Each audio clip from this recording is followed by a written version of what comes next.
We're just gonna clear gems up and up here. Oh, goody, we got a death route somewhere in here. Ooh, this music is kind of spicy. Okay, so this is basically Crash 2's version of the futuristic levels.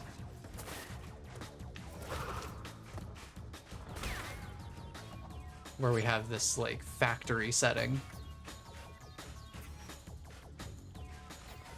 Alright, these guys, familiar concept from coming from Crash 3.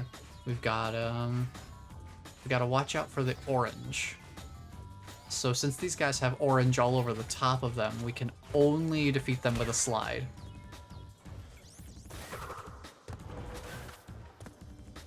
So we gotta be mindful of some different stuff like that.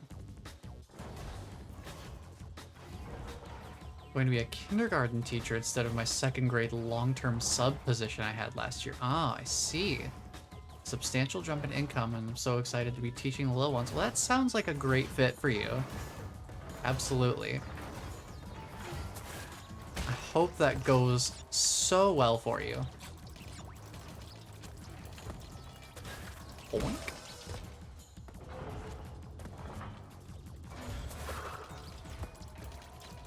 Cause yeah, I've been out here basically looking for work for, I think I just moved out here. It's been almost exactly a year since I moved out here. And I'm still looking for the right job to kind of match up with what I'm actually comfortable working in. So I've definitely, one of the things I've been trying to emphasize for myself is finding a good fit, but also having to learn not to be too, you know, not too picky, because, you know, gotta make an income somehow.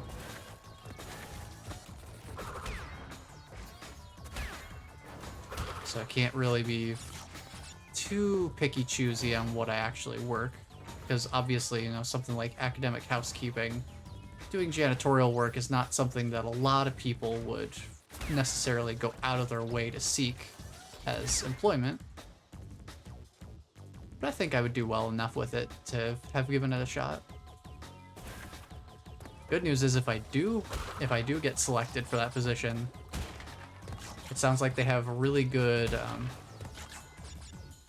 they have like a long-term hiring strategy, so when they actually do hire somebody, they like to keep them around for a long time and properly incentivize such with like good benefits and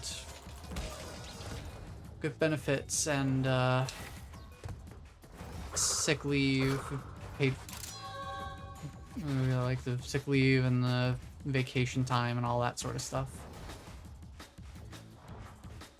Like they have a pretty good suite of benefits and stuff like that. So if I do manage to get it, that would be a very good position to be in.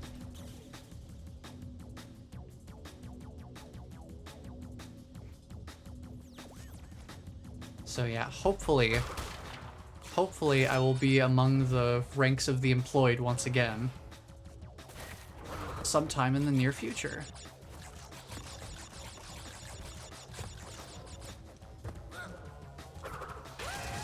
Whoops, sorry, buddy.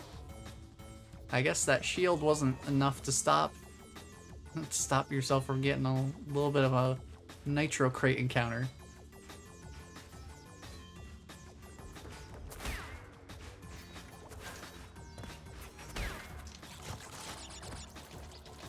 Yeah, that is the other thing too, like you're mentioning, it can also be a way to just get a foot in the door too. And with this job application, like this is the first job I've applied to that has specifically required references. Not having the references be like, oh, right, these things. Oh. Okay, so I gotta watch out for these floor panels. I forgot about those.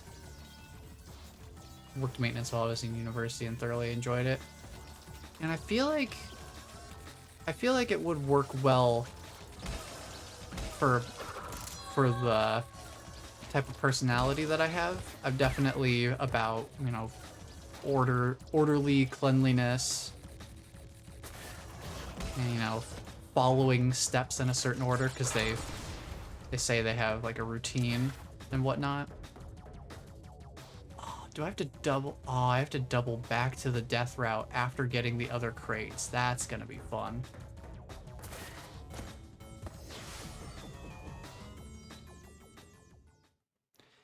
I think we'll probably come back to that because I'm curious to just get through the rest, play through the rest of the levels, because we're gonna have to double back to a lot of stages anyway.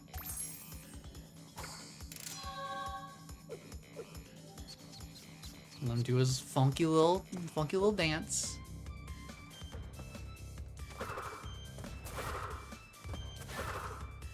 It's kind of crazy though that with this higher jump. So if I just slide jump, I can barely make it up to like where the words are above the portal. But if I do a slide jump with a spin attached to the end of it, I get a little bit more airtime. I get a little bit more height and I get a little bit more airtime. So that's something I'm gonna have to really make good use of. For sure. I just have to remember that I have that in my back pocket.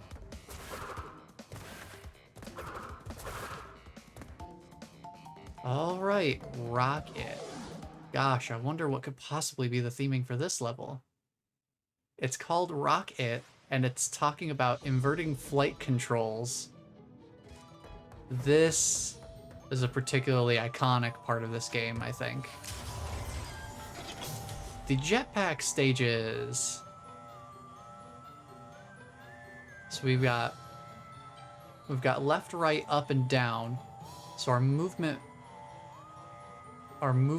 is buttons that we would usually use for moving around in the three-dimensional space. Now it's up, down, left, and right. Jump is move forward. Crouch is move backward. Look at that boy. Look at him. He's got his safety goggles on and everything. And then we can still spin and all that.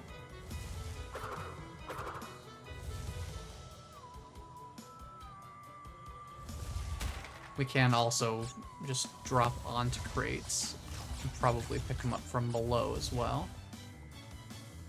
We have the music in this stage. Oh man, this is super nostalgic. Gosh, I haven't thought about these jetpack stages in a long time. Nah, catch up on the chat here. In my last school, we lost our head maintenance guy to the district warehouse, and it was devastating.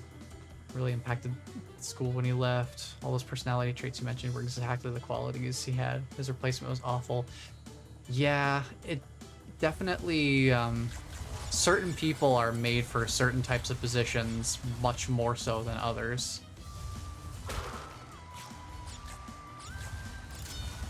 Because that's the thing is,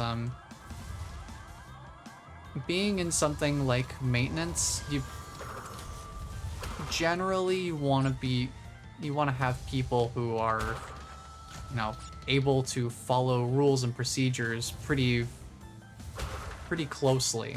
Make sure that things are actually getting done correctly. And that you're not gonna have to, you know, double back and redo things because somebody didn't do it the right way the first time.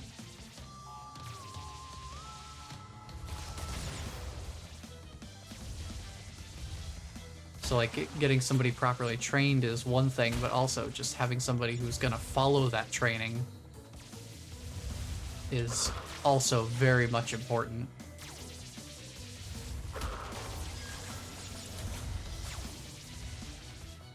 Because yeah, with with working the that sort of maintenance realm at a school, you have to follow a they have like a routine. They say they have like a routine set up because you don't want to be vacuuming. You don't want to be vacuuming in a room directly next to an ongoing class and being a distraction for them. So they have a whole routine set up so that they try to minimize their crossover with ongoing classes and whatnot. Like if somebody just decides to kind of go do their own thing, then planning and stuff like that kind of goes out the window. And then that's the kind of thing where you start to have problems. Alright, I need to pay attention to these wires. Like, how do I get past these guys?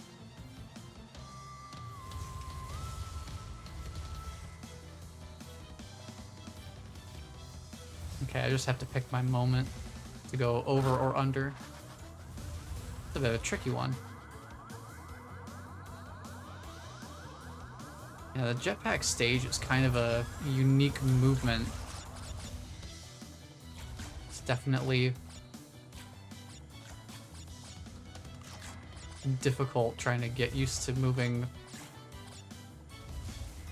in such a specific way. I am gonna grab this extra life though, because it's not a super difficult one to grab. This stage is gonna be an interesting one to speedrun. And hey, there you go, 99 lives.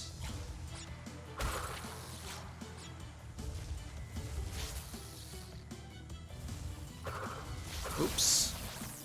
He wasn't quite as close as I thought he was. Yeah, I will say the three-dimensional depth is kind of difficult to judge in these levels. I think I just have to get used to it. So it's a bit of a different perspective from the usual the regular 3D platforming stages.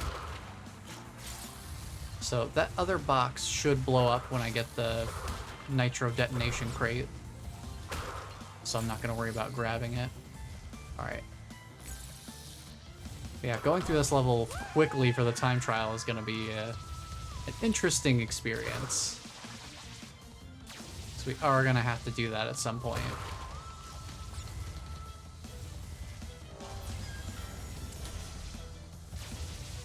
Go through here.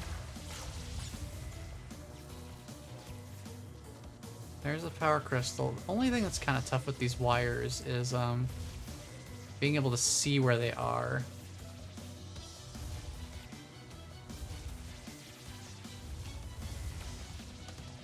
If I just back up a bit. Okay. So there is like sort of a moment. Oh, that makes this much easier. Wait a minute. Oh man, the triggers also work for going backward or forward. That might actually be way more intuitive for me. All right, getting out of the jetpack. Got all the crates. Yeah, that wasn't really too much of a question. I don't really have any like hidden corners or alternate paths in the jetpack level there.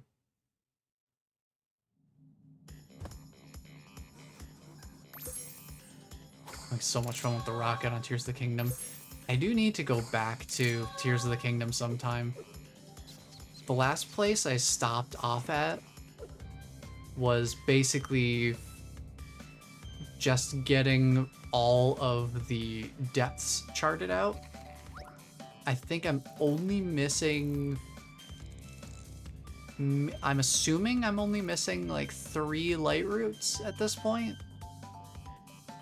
I have pretty much everything. The only ones I don't have require a very specific access point that I have not either figured out how to get to, or I haven't been to those locations just like on the surface yet. Because like I've still yet to revisit the good old Eventide Island from Breath of the Wild. I haven't been out there in Tears of the Kingdom yet, but that is my next destination.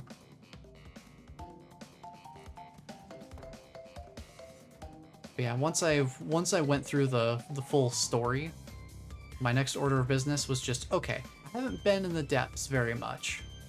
Let me just do what I did on the surface in terms of getting the whole map charted out, and we'll just do that, but for the depths.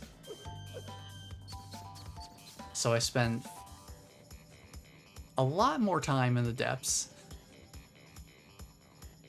and I do love the vibe of the depths. It is definitely, it is interesting also to just how much of Tears of the Kingdom is really player driven in terms of what kind of experience a player can get out of the game, because it is so open to multiple solutions to the same problem. Oh boy, the Firefly levels are back. And by their back, I think this might be where they originally came from. But yeah, so before we do Fireflies, let me just finish the thought that I have, because once I go in the level, I'm gonna want to keep the momentum going. But yeah, with Tears of the Kingdom, it is like just seeing how many people are like, oh yeah, you know what? The game taught me how to do this thing in this shrine or in this area. So you know what? This is a solution to several different forms of the same kind of problem. Like, it's amazing how many shrines can be done in a way other than what the developers specifically designed in terms of solutions. But they're still valid solutions, because the game has the tools and the teaching to actually let the player make that decision of, oh, do I want to go and try to figure out what the developers wanted me to do in this particular shrine? Or do I want to go use this other thing that I learned before and use that to get through instead? Having fun just tittering around slowly while Jay's very strategic and efficient. Yeah, I know one thing for me is I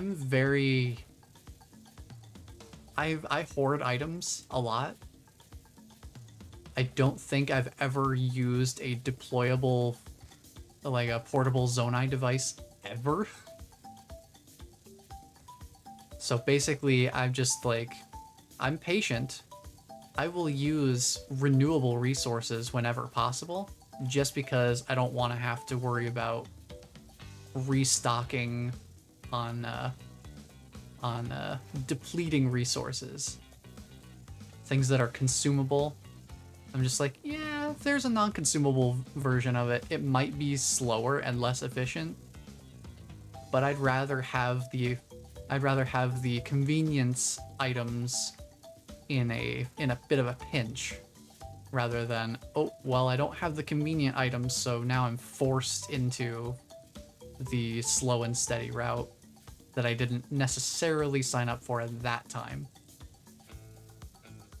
But yeah, it's crazy how open to like player self-expression the game is. There's so many different ways to go about things, and you know, none of them are wrong, because the game teaches so many different strategies and solutions to a variety of problems. So it's like, hey, it's like it lets the player feel smart and like they're potentially, you know, quote unquote, cheating the system.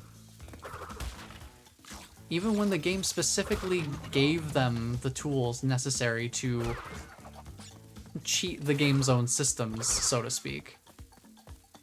And it's amazing how well they seem to have designed for that. At first I didn't use them, but now I'm just all willy-nilly.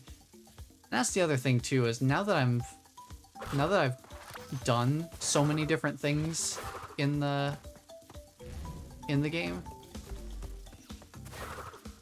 it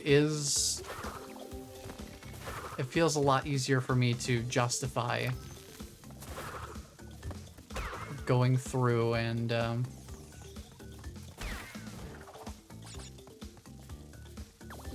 actually using some things. Because it's like, you know what? Yeah, like, I've been through so much of the game's world at this point. I've explored so much of the surrounding areas. And it's like, if I really need to restock on things, if I actually run out of all these items I've been saving since forever, then I know where to go to get more stuff. So that's the other thing too, is early on, I think I have the tendency to hold on to items because I'm not sure when I'll be able to grab them again down the line.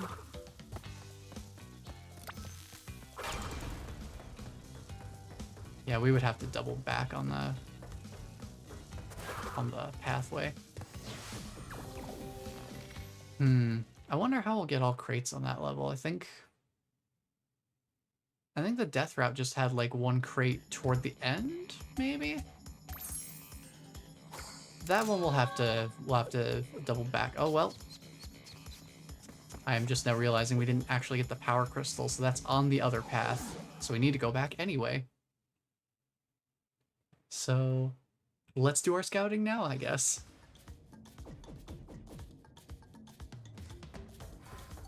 And that's the other thing too, is like exploring the world. That kind of ties in with what I was saying about early on. It's easy for me to hoard things, but then once I've actually got an idea of where to pick up more of what I need on a consistent basis, where it's like, oh, I can, if I really want, say, like apples or something, I could just go to this spot. There's a bunch of apple trees or something like that.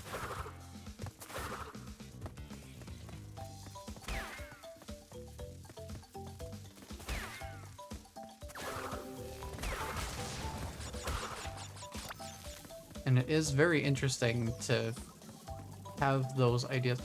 That was something that took me a while too, was I feel like my creativity with in actually implementing Zonai devices and whatnot is still kind of limited.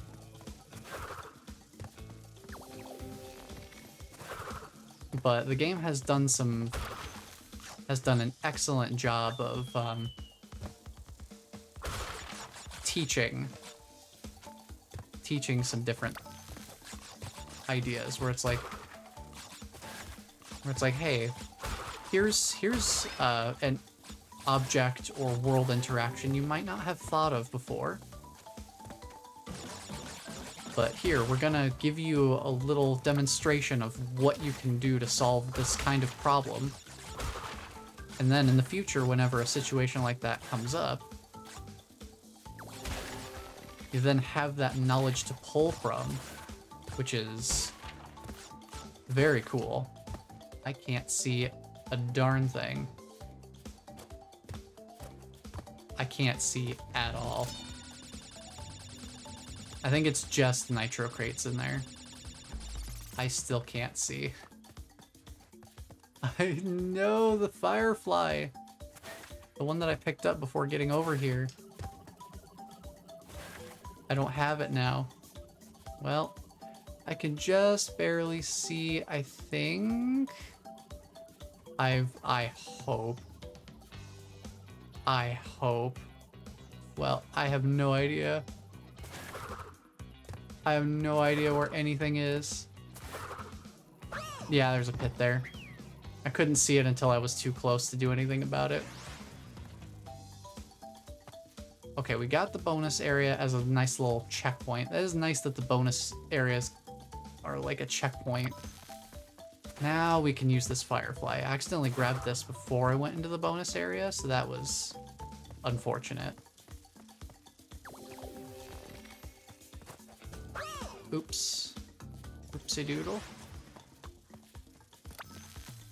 So yeah, if we're quick, so let me use some of my lives here to do a little scouting, because we're gonna need to go forward, left, and there's a checkpoint right there. Okay. Let me just die real quick so we can get the firefly, because there's a crate over on this little branching path area. I just want to be able to know that I can navigate that blindly. Okay. Because there's a crate back here. A couple of crates back here. Are there any more crates? I can't remember. I hope there's no crates beyond that point. Alright. I know there's a pit here, and I know there's a pit there. And I can just barely see this pit. Hopefully those are the only two crates. I've collected a few golden apples. I'm afraid to use them in a recipe. I felt that way for a while too, but I think since I was constantly collecting apples, basically anytime I saw them in the world, I got to a point where I just had enough of them that I was like, yeah, you know what? I think I'm gonna use a couple of these. I can't remember what I used them in. Have I used one? I don't know. But that is something that was a little different from my experience playing Breath of the Wild, because Breath of the Wild, I never really used elixirs specifically, unless I absolutely had to for like Death Mountain or something like that. Food items, of course, I had no problem with. Just being able to have some on-hand healing whenever is super handy. And I've done the same thing with Tears of the Kingdom. I just toss 5 apples together. That's all I need, because I have hundreds of apples from my collecting.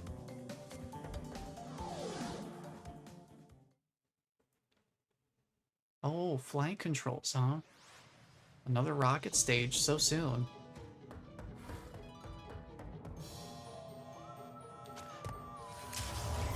But yeah, I only used elixirs in Breath of the Wild when I absolutely needed to. This time around, I actually did go out of my way to make some stamina restoring elixirs.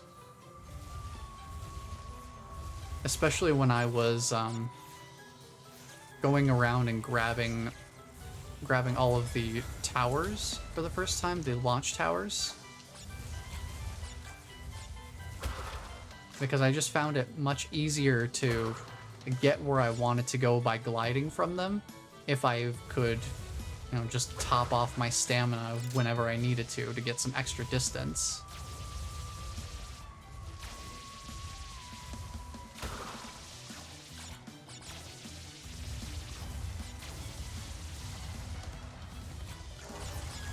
But my usage of elixirs and such is still very limited. That's basically the only time I've ever used one in Tears of the Kingdom.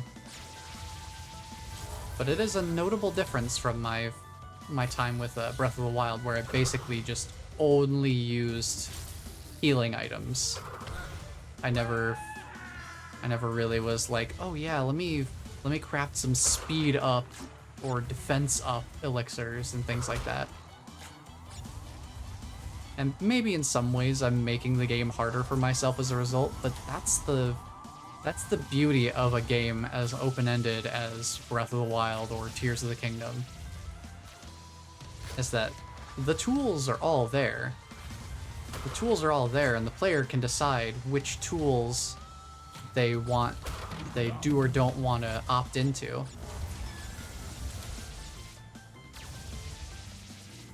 Well, this is a funky one. Okay.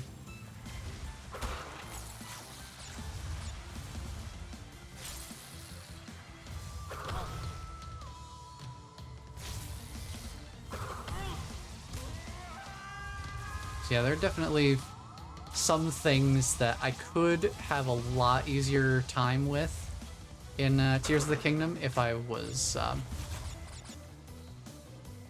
less stingy with my like my material usage, for example. But it's like, you know what? I am okay with playing the game this way, so there's nothing in the game forcing me to play the game in a very specific way. The game is very much open to one problem, multiple possible solutions. And it is very impressive how robustly they've designed for that. I suppose I should fly through this path. Grab the crystal. So we've got that.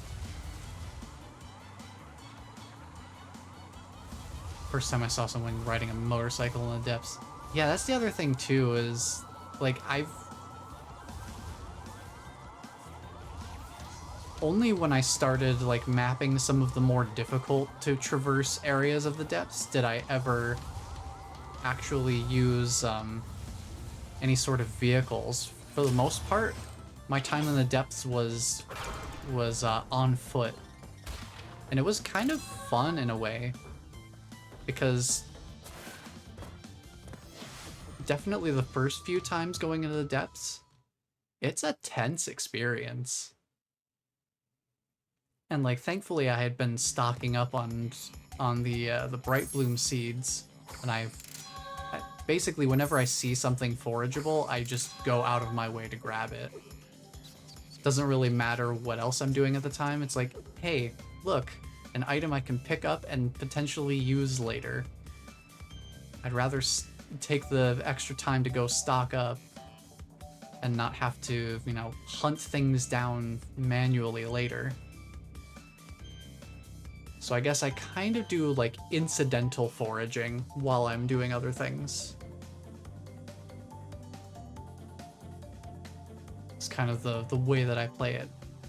But just going through the depths, the way I went through was basically just off into the darkness, like try to find like a light route to go after, and then just throw a bright bloom seed like every so often, basically placing them like Minecraft torches, more or less, is like the approach I had with them. Is like, okay, off into the darkness. Oh, I'm at the edge of my light radius from the previous seed, so I'll just toss down another one.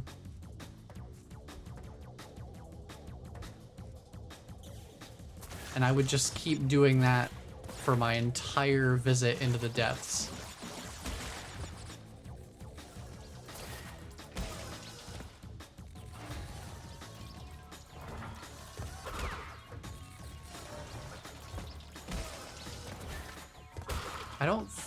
I didn't really start using, let me just double check. Yeah, we need one more. We need the purple gem before we can take this route, so I'm not gonna explore that way yet, because it's not something we can actually get to.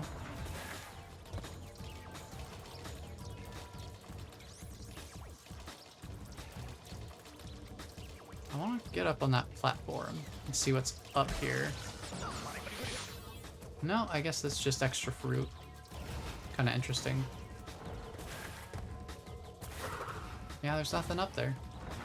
Interesting.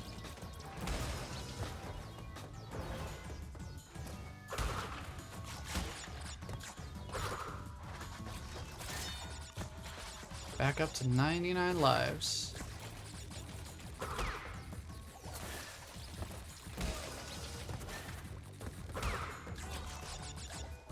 Hello, Shield Master. Whoops, sorry, buddy. It is, like, they definitely didn't do that in the original game. They didn't have that, like, scream that played. It's kind of a little disconcerting. Just a little. They don't really do that in Crash 3 because, as seen in the little secret area, they're all, as far as Crash 3 is concerned, I think all of the scientists are like androids created on like a conveyor belt in a factory. Ooh, I do not like that jump.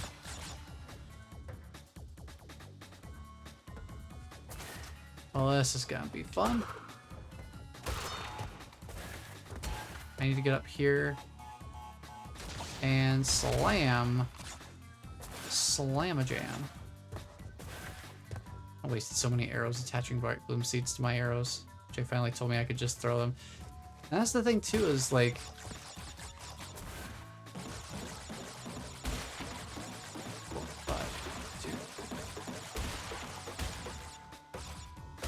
there we go. Sorry, I just had to make sure I didn't fall there. But yeah, it's like all the options that you have. If you do want to send seeds out further and kind of scout off in the distance, you can attach seeds to you can attach a seed to an arrow and send that sucker flying.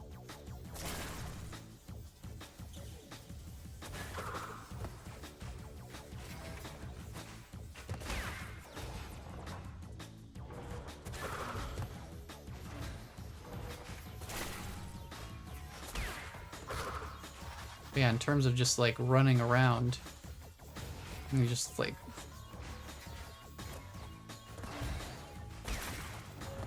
throw some bright bloom seeds around. And I spent so much of my time in the depths just doing that because I've had a bunch of bright bloom seeds to do that with. So I was like, you know what? I like being able to see where I'm going. Oops. I didn't spin quickly enough.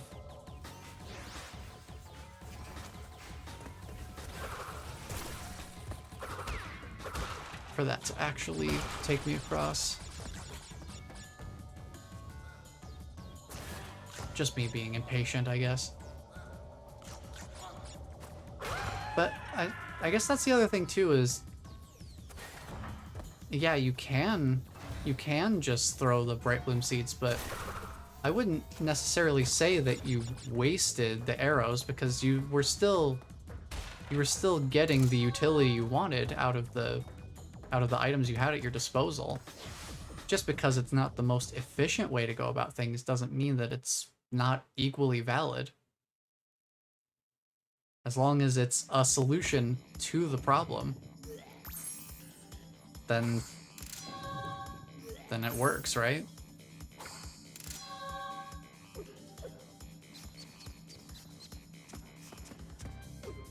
And that's the fun thing about something like Tears of the Kingdom, is that it is, as long as you're solving the problem, you're playing the game right. Yes, my plan. I'm glad you agree, Cortex. And I have you, Thanks, buddy. Crash Bandicoot, Good to know you got my back. for it. Engine, what's happening?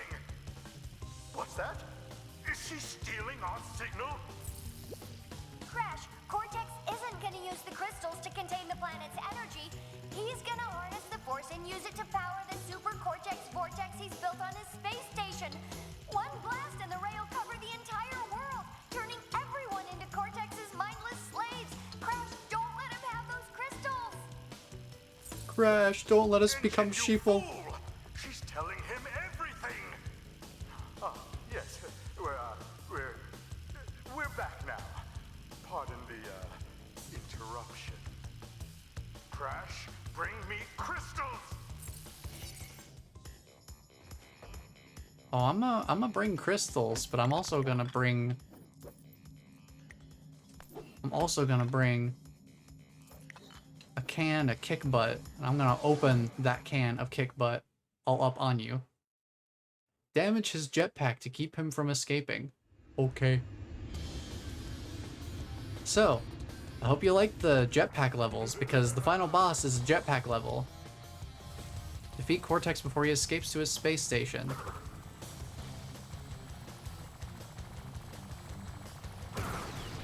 So, basically, you just gotta keep up the pace.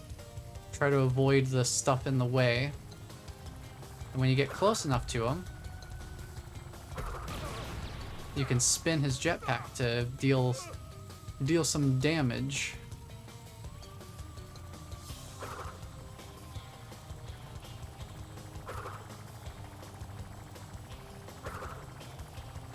There you go, buddy.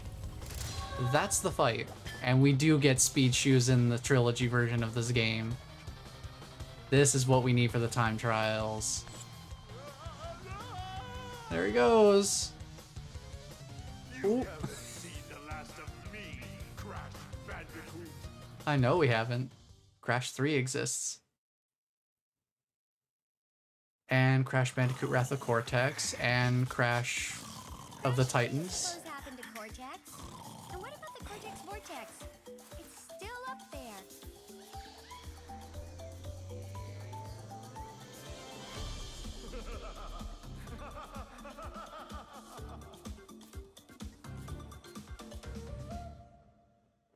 I just love that. It's like, yeah, you beat the game, except, oh, there's still things left unresolved. Better go back and play more of the game. Oh, we'll get to hear that music when we play Crash 1. I think that's the boar riding music, if I'm not mistaken. Probably one of the most iconic tracks from that game. Funny enough, my first time hearing this music, or the original version of it, was back when I used to play Dark Souls more frequently. I came across somebody that well, I'm sure there's multiple people who do it, but somebody that does Dark Souls trolling with invaders and such. So they'll just do different things, like they'll invade somebody's world and then they'll just hide somewhere. They'll play like hide and seek with the person. That kind of thing, and just do some different fun stuff like that. And one of the pieces of music that they used as like a backdrop for their videos, because they didn't do like commentary or narration or anything. It basically was like subtitles at most, but usually it was just letting the gameplay speak for itself once the main concept was explained of like what they were doing for the video. But one of the songs that they used multiple times throughout their videos was the Crash 1 boar riding music. And I didn't know that until somebody in the comments said like, hey, I've recognized that music. And I listened to the music just on its own, and it's like, yeah, this does sound like very whimsical Crash Bandicoot music for sure. And it definitely fits the vibe that they have for the animal riding levels, because they are very hectic. Since you're constantly moving forward at a pretty decent clip, it's definitely very fitting music to just have something with that higher energy, but also a bit of a humorous tilt to it.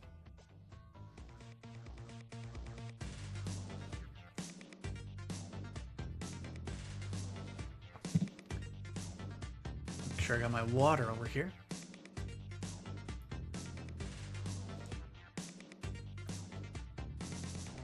But yeah, we've seen the credits for Crash when we play Crash 3, so I'm not gonna linger too long. Excuse me, not gonna linger too long on the credits, because we've got some other business to take care of here. Let's see. First things first. There's still one more colored gem that we don't have yet. So let's just save. We're at 91% actually. That's not too bad. I think that might actually be closer to full completion than we were with Crash 3 when we beat the final boss. Alright, behaving. This stage has the purple gem in it. Let me just go double check the secret area real quick. Because I feel like we're still missing one of the secret portals. And I want to see what stage it leads to. So we have this little secret area down here with some unique levels like Road to Ruin and Totally Bare, but also alternate entrances to certain levels like Air Crash and Snow Go, which is how we get the red gem.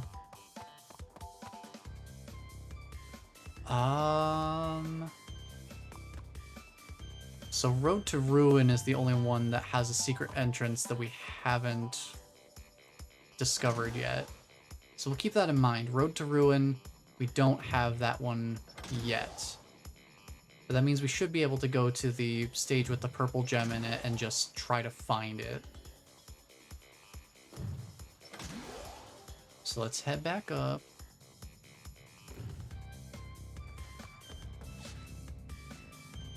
So we gotta find the purple gem. So once we find the purple gem, then we can go...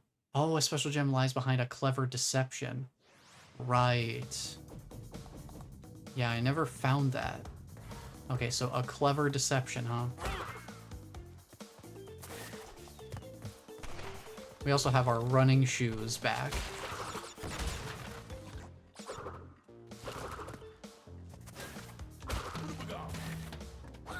Ooh, that was sketchy. He almost got me.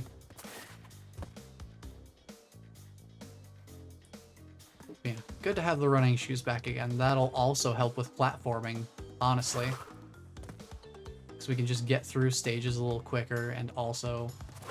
I don't know if it helps with our slide jump, but it definitely helps with our regular jump. So our regular jump can get just a little bit more distance while we're running. Jay's been leading professional development seminars for his district, and in his PowerPoint he uses various Wii songs. I mean, if they fit the material, then why not, right? It is a musical resource.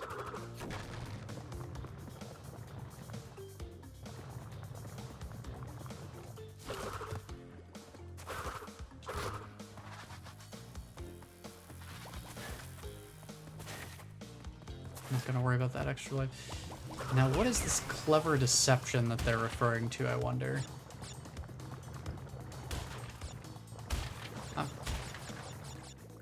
I'm also trying to think if I've done anything like that. So yeah, when it came to presentations and stuff, I never really had anything like in school for anything that was... I didn't have anything like musically related. Probably a box with an image of a gem on it. Nah, that'd be too easy. That's... They're saying a clever deception. Kind of wonder what they mean by that. Get rid of you.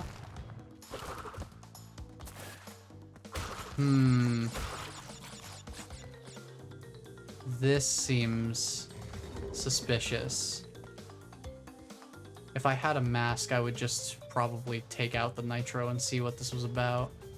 But this feels suspicious. Let's keep that in mind. I don't know that that qualifies as a clever deception. But it's interesting. It's an interesting little area for sure. Hey, fight. Don't you do that. I'm not ready to run yet. So sliding under these gates is going to be interesting. I'm going to need to do that later for one of the secrets in one of the chase levels.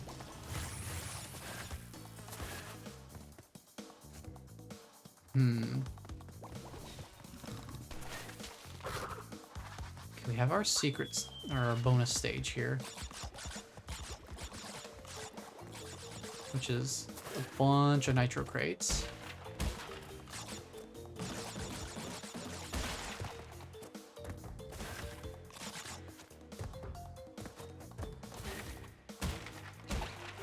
I'll just body slam, get that out of the way.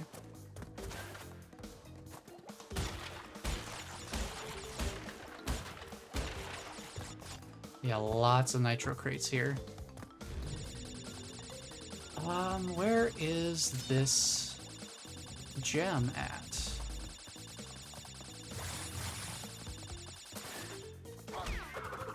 Excuse me. Well,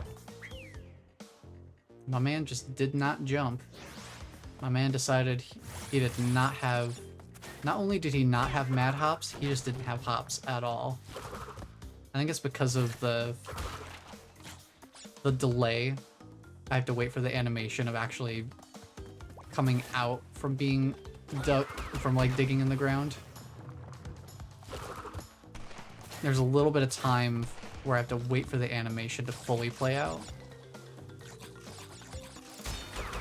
Deal with these guys.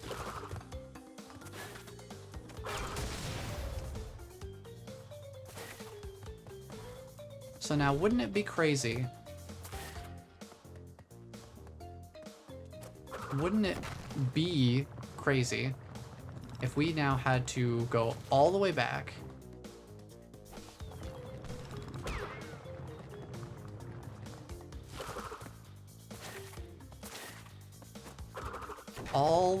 to that area where there were the nitro crates?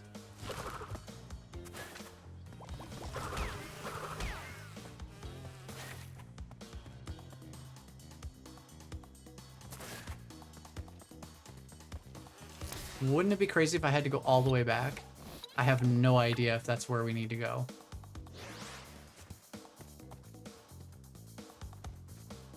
Because I have no way of getting rid of the crates, which is a little unfortunate. I think I might look up how we're meant to get to it, because I didn't see anything throughout the level as we were going, other than that like staircase of nitro crates that seemed like out of place.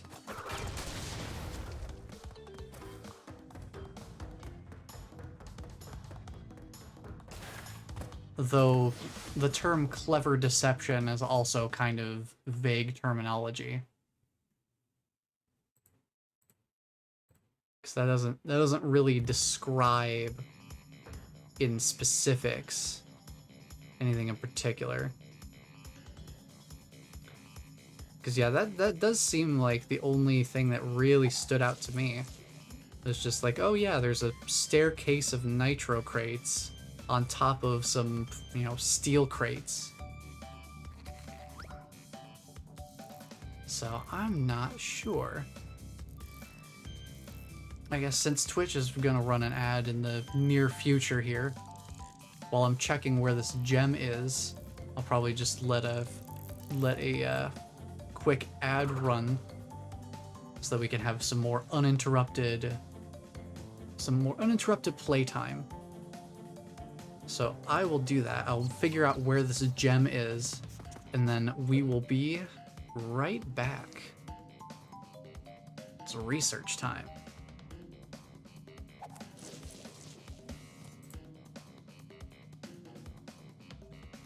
Alright, let's take a look for Crash 2.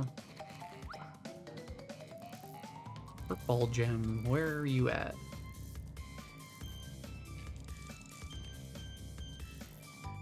No, I don't want a video. I just want a little description of where it is.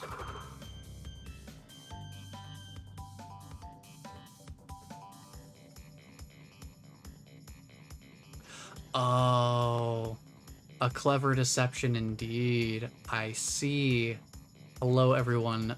Welcome back. That is a clever deception. Honestly, that is a clever deception. I didn't even think about that. I will explain what the clever deception is as soon as we get back to it, because it is interesting. It might not be something that is like super noticeable at first, but it definitely makes sense now that I know. So let me get back to it here real quick. Just need to deal with these guys. Need to go through here. May as well try and grab back our extra life. So you see these nitro containers, how they're like, how they like bounce and move because of the sheer volatility of the explosives contained within. You can see some of it like right there.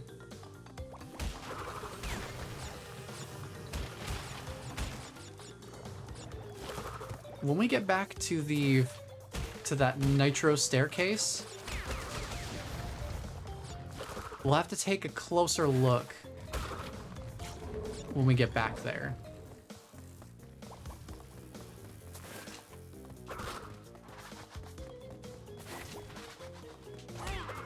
It is kind of interesting that they put that level of detail, because that's the other thing about Crash 3 is the secrets in Crash 3 weren't like super hidden.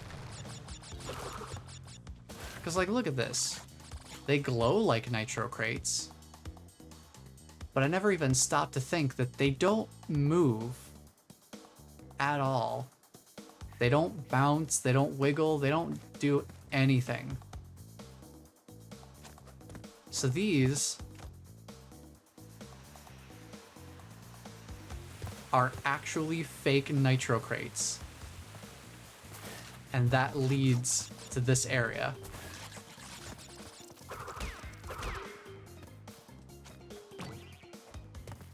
I will say that is a clever deception.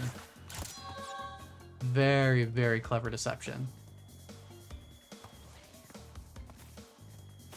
And it's crazy that they just like, that they have something like that hidden. It's like so hidden in plain sight, it's ridiculous.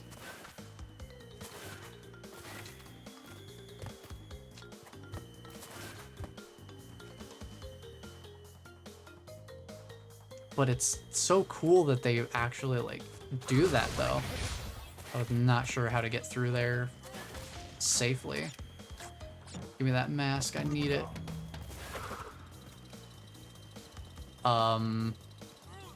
Excuse me? Oh, nice. That was a little scary. But now we have our purple gem. So now we can actually go back to the final level and go through that route that requires all the colored gems, because we actually got all the other ones along the way. That was the only one we were missing. Look at those crates. Like, they glow and all that. So I never even thought about that. Crash 2 definitely hides its secrets a lot more sneakily than Crash 3. Crash 3 is a lot more accessible, I guess. It's a little more casual with its secret hiding. But that is pretty cool. It is pretty cool design. That does reward players for paying attention to environmental cues, no matter how innocuous they may seem on the surface. Because there's never really a situation where, like, other than that exact moment, there's no other situation where knowing that nitro crates are, you know, unstable and bouncy like that. They just kind of hop around and such. There's no other place in the entire game where that knowledge is, you know, explicitly taught or required for progress. So considering that these gems are technically optional content, the power crystals are the only required thing in terms of collectibles. That's a pretty interesting design decision.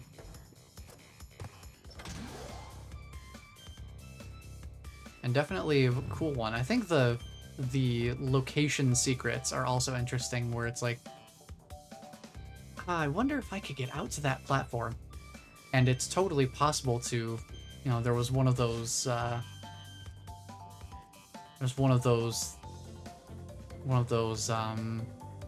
motorized surfboard. I can't think of what exactly to call it. One of those like motorized surfboard levels where sometimes you have to ride on these surfboards that propel you. You can propel yourself across the water and such. But there will be like a trail of crates floating on the water, and if you bounce off of them in sequence and make it over to this kind of like isolated stone platform, it leads you to one of those secret portals down on the very lowest floor of this elevator.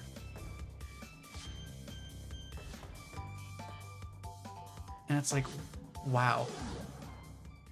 Really rewards curiosity and diligence. Just like, are the players paying attention? If they are, then they might notice this funky little surprise we've got for them.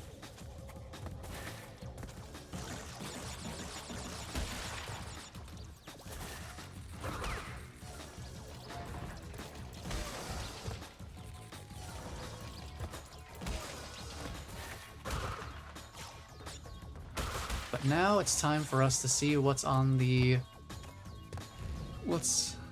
I guess since this is a path that's made up of multiple of all of the different colored gem platforms, I suppose we could call this... a rainbow road, if we wanted to. Alright, so a regular jump's gotta be there. There's also a bunch of extra lives through here. They're just preparing me for what's about to happen.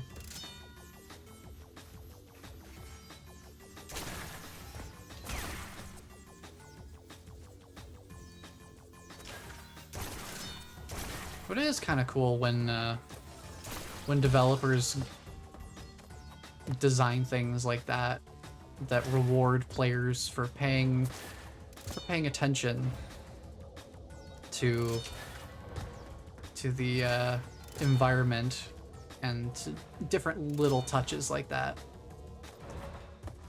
Because there was a moment, at least a couple moments in Crash 3, where knowing that nitro crates bounced wasn't necessarily like pivotal to progress, but in terms of navigating certain bonus areas, definitely was something that if you wanted to grab all the crates, there were a couple of bonus areas where knowing that the crates had the tendency to bounce and also bounce at different heights just on their own was something that would be worthwhile taking into account, not because it's required knowledge, but because it would help keep the players safe as they navigated around the nitro. So they do have a couple of moments where knowing that nitro bounces is important and useful information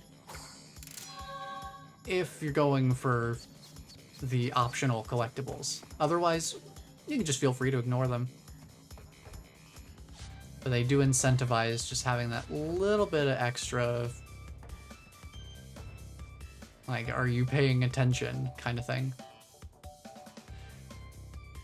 Alright, so now that we've been through every level, and we've got all the colored gems, and I dealt with the all-colored gems path. Let's head back to stage 1. And let's just focus on making sure that we've got all the gems. All right, floor 1 is complete. We are missing one secret portal, though. That is probably something I should look and see where that is. Let me do that real quick, because,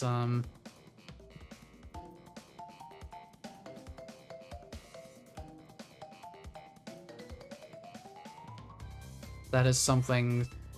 I got most of the secret exits on levels just from remembering where I found them when I was younger. Because they're some of the more visually suspicious ones. Where it's like, oh, we got launched over this gap, but why would there be platforms leading backwards over the area we just got launched past? Seems suspicious to me.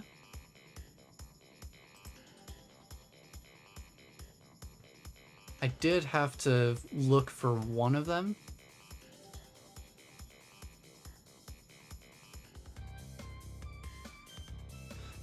But I want to take a look and see where the exit is that leads to the Road to Ruin portal, because we're gonna need that later. Because that's the only portal we don't have, and it is required for us to get all the crates.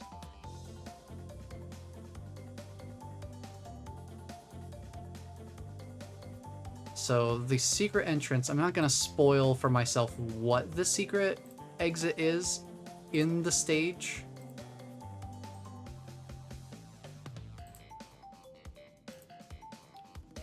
All I know is what level it's in. And it's in one of the B stages, I think. It's the one called Diggin' It. I think that's the first stage that actually has the burrowing ground. Because yeah, Road to Ruin, the first time through the level, you literally cannot get all crates, because the level that has the secret exit that then leads to Road to Ruin's secret areas is in this stage, on the next floor. So let's pop in here real quick, and let's see if we can find anything that seems out of place. What we're looking for is something similar to like what we saw with the nitro crates sort of thing, where it'll be an area that it looks like we could stand in. It'll be an area that we need to like stand in, and it'll take us to like a secret exit.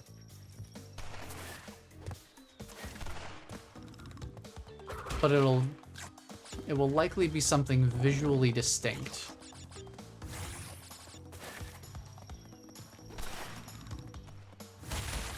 These guys are fun too. The happy Angie. So we're just trying to look for anything visually suspicious. Rude dude.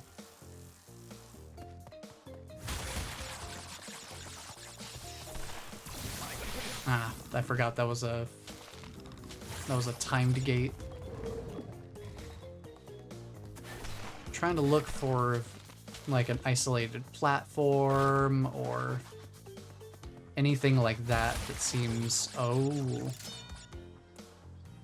Oh. I forgot about this whole thing. Yeah, backtracking through here was an interesting experience, because I had to go down the death route and then backtrack through this whole area.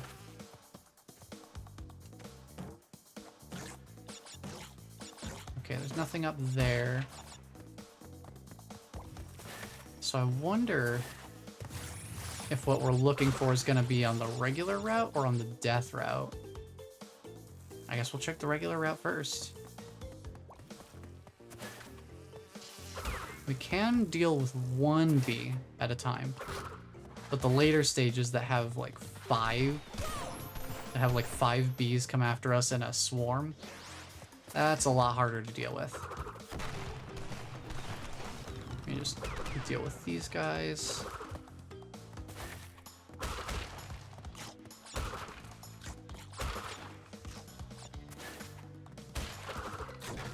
Just trying to look for anything suspicious or visually distinct.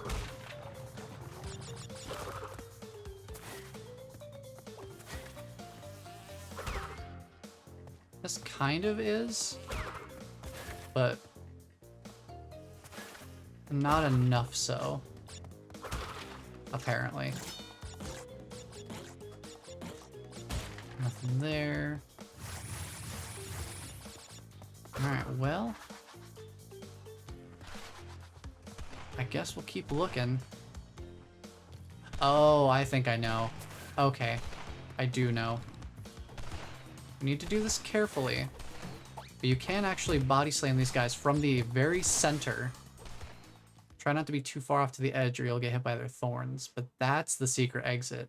Just that little isolated platform that plant happens to be on.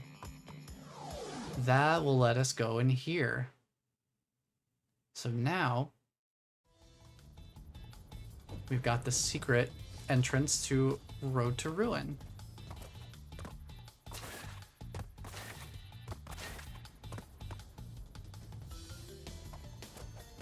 Now, because I don't trust this stack of crates to just be an innocent stack of crates, yep, there's TNT here.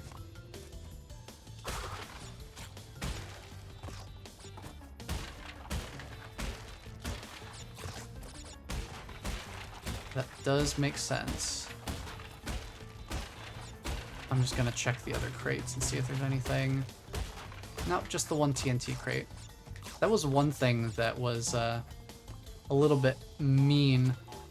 There was, in one of these levels, there was like two standard crates stacked on top of each other. Immediately behind them, almost imperceptible, was a nitro crate. I almost couldn't even see. I think this might actually be it right there. Can't remember. There is stage behind me. Okay. That's just the entrance. So this is where you would normally start the stage. But there's this whole area over here with those fill-in blocks that you can't reach unless you take that secret entrance. There is not a nitro crate behind this, but it was a very similar setup where behind a stack of boxes was a nitro crate.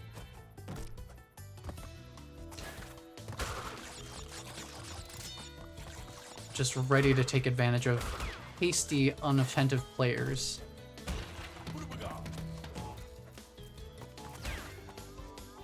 And I think it got me. I can't remember 100%, but I wouldn't be surprised if it did, because it's very easy to just get in the habit of, oh, there's crates there, I should probably just go break them.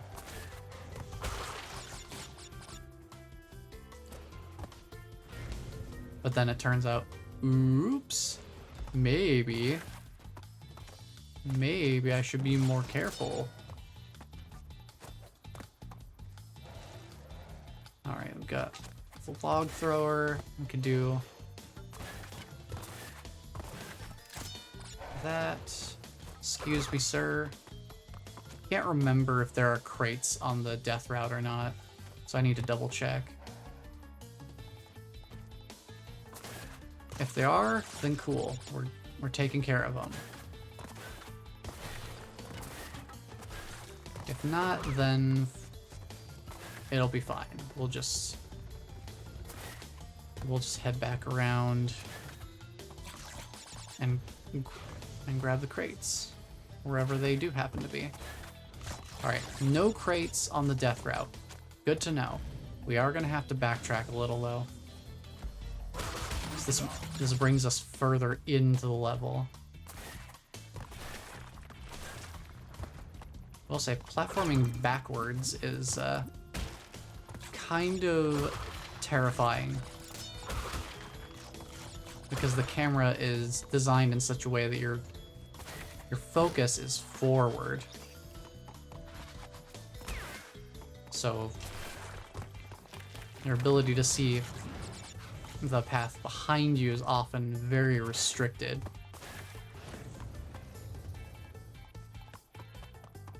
These side-scrolling sections aren't too bad because they're pretty even across the board. Most things drop a little faster than I expected.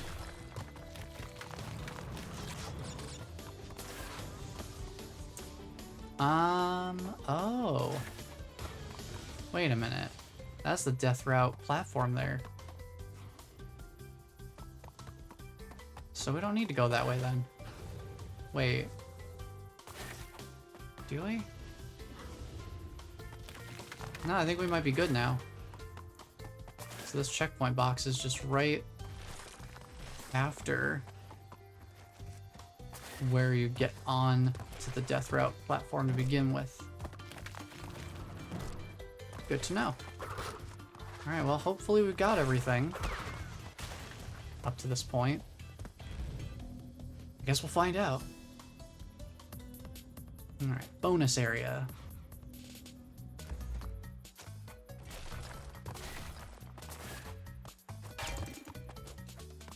Time to play Chase the Activation Crate.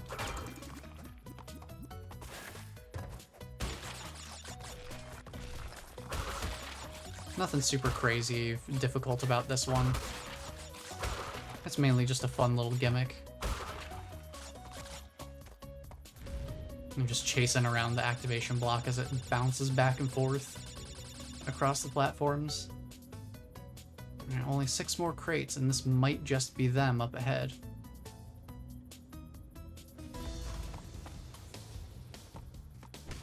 Wow, just that little tail of flame.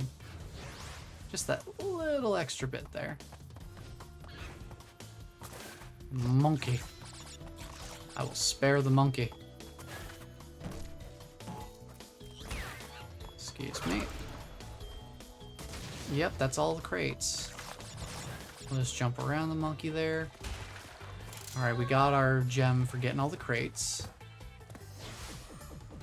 Now, let's head back to floor 2 and just double check which levels we still need to get the all crates gem for. Actually, I wonder if any of the secret portals link to levels that have all crate gems still missing. Let's double check. Nope, we got them all. I also did the time trials for some of the bonus stages. So we've already got a couple of relics here.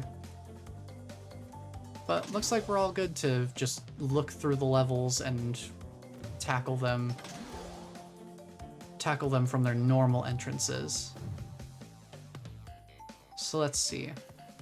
Let's start with Snowbiz. First level of the second path. This one we couldn't do because we didn't have the red gem, I think. So now we can. Now we can go in this level and grab all crates. I'm not going to worry too much about getting a bunch of the Wumpa fruit or anything.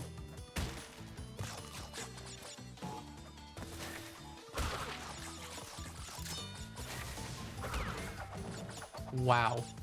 That was probably the most enemies I've taken out in a single combo. Dodge this guy.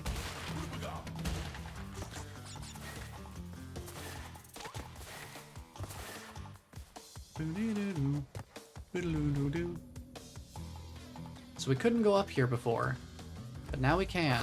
And there's crates up here. So we need to be up here in order to get all the crates.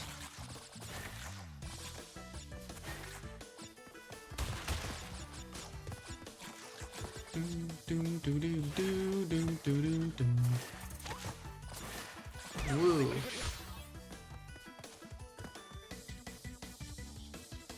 Alright, I think I'll break these first. And then break these. And then we just gotta bounce up and bonk that. And what's gonna drop down? Anything? That was an activation block up there too. Oh boy, this'll be fun. I think I'm just gonna spin those crates from the side. It's much safer. It is nice music in these games though. Consistently good music.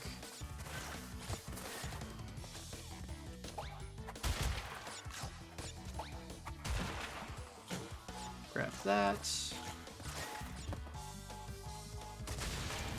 So yeah, that gives us these. Yeah, I'm just gonna bounce on these, I'm gonna bounce on these from up top. So why not? Ooh. Oh, an extra life. How kind of them to hide an extra life in that crate for me. You're nice music in these games. Bless, what does that even mean? Bless, what does that even mean? What is this? What is all this? Wait a minute. What is going on down here? Okay, I thought that was just gonna be like a pit there, and it's like, what sort of platforming nonsense is this?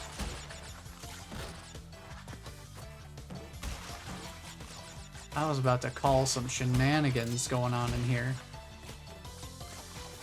But no, that's totally fine.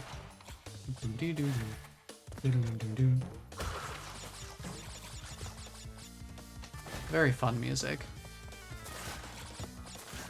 That is one thing that's kind of fun about this game. Crash 3 has a very... It does have a central theme where it's like, yes, this is the Crash Bandicoot theme that we have chosen for this game. But this game's got a very diverse musical personality in that sense.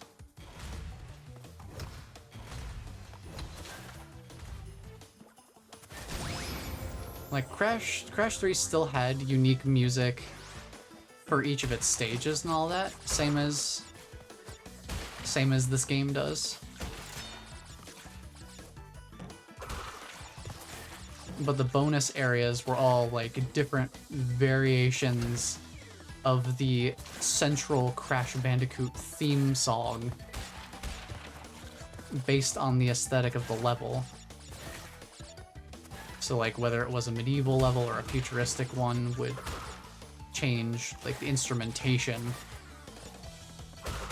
for the bonus stage's rendition of the music.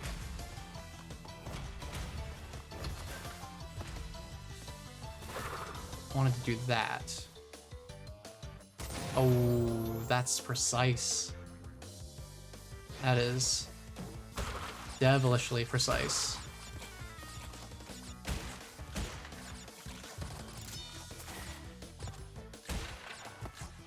Good news is we get a bunch of Wumpa fruit over here. So we basically just like get our extra lives back so quickly with all these crates in between. With all of these fruits in them. I don't know why you're busting up all these skate zoo animals. It's not my fault that I die on contact with pretty much anything else in this game.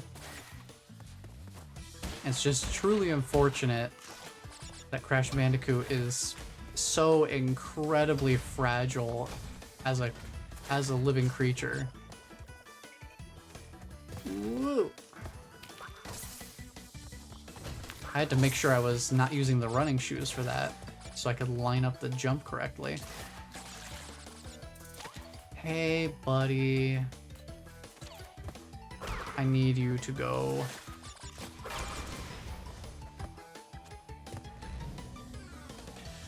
Let's see where this takes us. Oh, right back to where the red gem platform was. Delightful.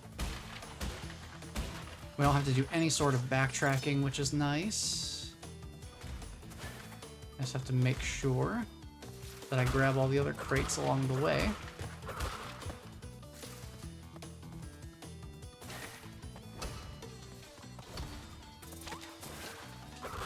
Okay, we got the checkpoint. That was the main thing I was worried about. I just wanted to make sure we got to the checkpoint.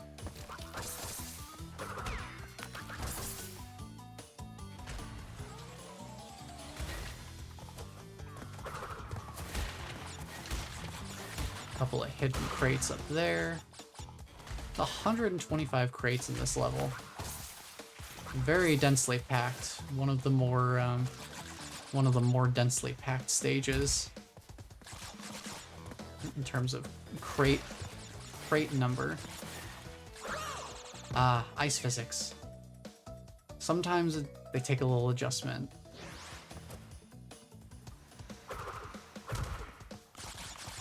I love how I still make the face planting sound even if I'm in the middle of a different animation. Nice thing about the bonus stages, we don't lose lives here.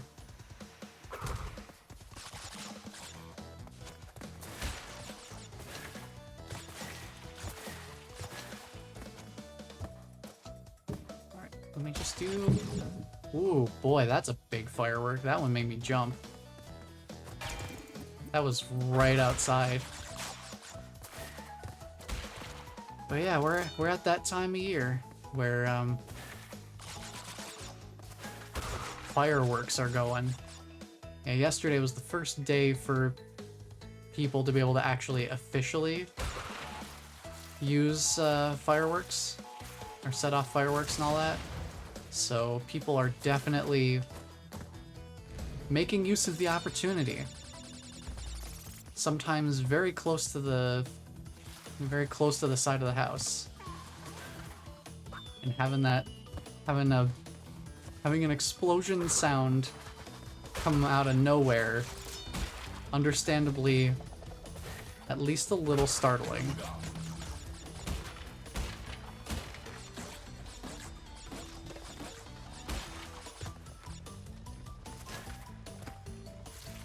But I suppose that's just kind of how it is at this time of year. Man, I don't even have like PTSD or anything for sounds like that, so I can only imagine for somebody that does, this would be a pretty rough time of year.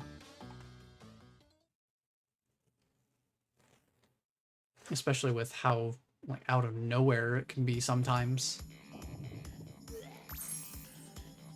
But we got our gem for getting all crates, so that's another one done.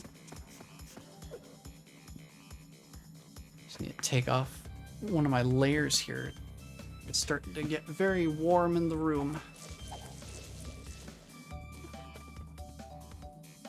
Alright. So let's see here. We have all of that. Crash Crush. I think I might remember why we didn't get all crates on this one. If it's the one I'm thinking of. I know it's a chase level. So this will be fun.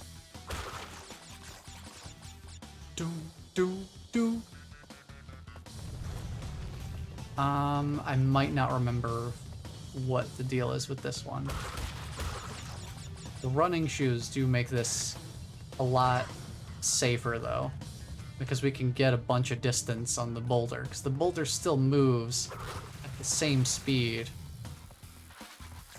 regardless of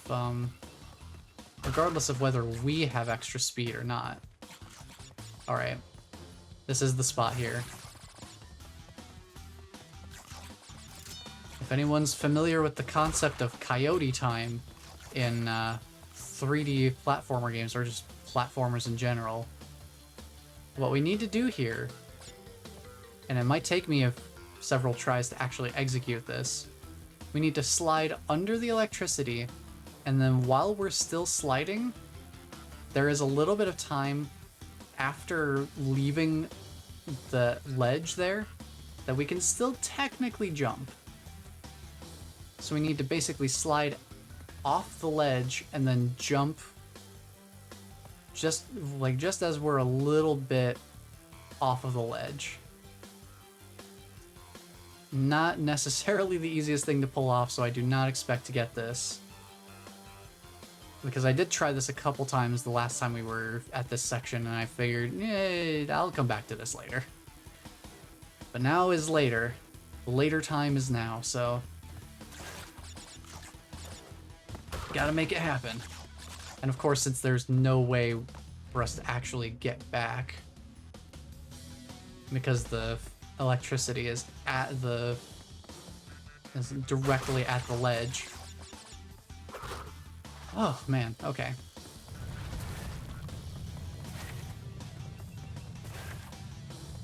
So that works. Very thankful that we have managed to get that.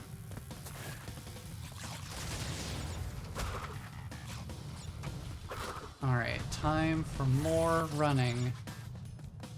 At least at this point, I'm not worried about having to redo that platforming to get over to that little area, because there's just 2 crates back there. There's just a few little crates. But because they're hidden behind that particular platforming, it takes a little bit of effort to actually get to them.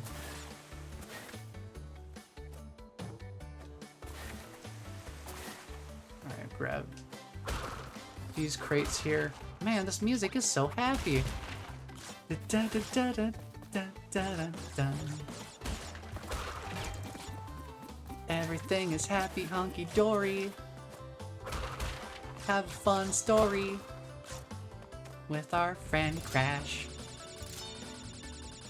Just such fun little music, and then immediately back to dun dun dun. Such a tonal shift. Like, okay, we're back to the intense situation again. Fair enough. Whoop. Look how far behind we can leave the boulder. We make some good distance on it. Which is great, because we have a body slam crate that we need to grab. That one's also kind of tricky to grab without the speed shoes. Because getting that crate is it's a little challenging when you can't make a whole lot of extra distance on the boulder. Your routing would have to be very, very clean to be able to get there with enough time. Since we got the running shoes, that's a lot easier to accomplish. Alright, so that's the entire second floor cleaned up. Let's take a look at floor 3. We actually have all of these. Awesome. Let's head up to the 4th floor. Ooh, cold hard crash. I forgot about that being a function we have access to. Switching over to Coco.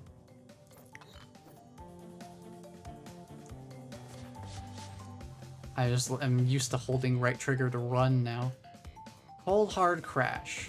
Not only do we have the all crates gem to grab, but we also have a death platform. So I'm gonna have to try and remember and, you know, just generally figure out what we need to do here to get all crates.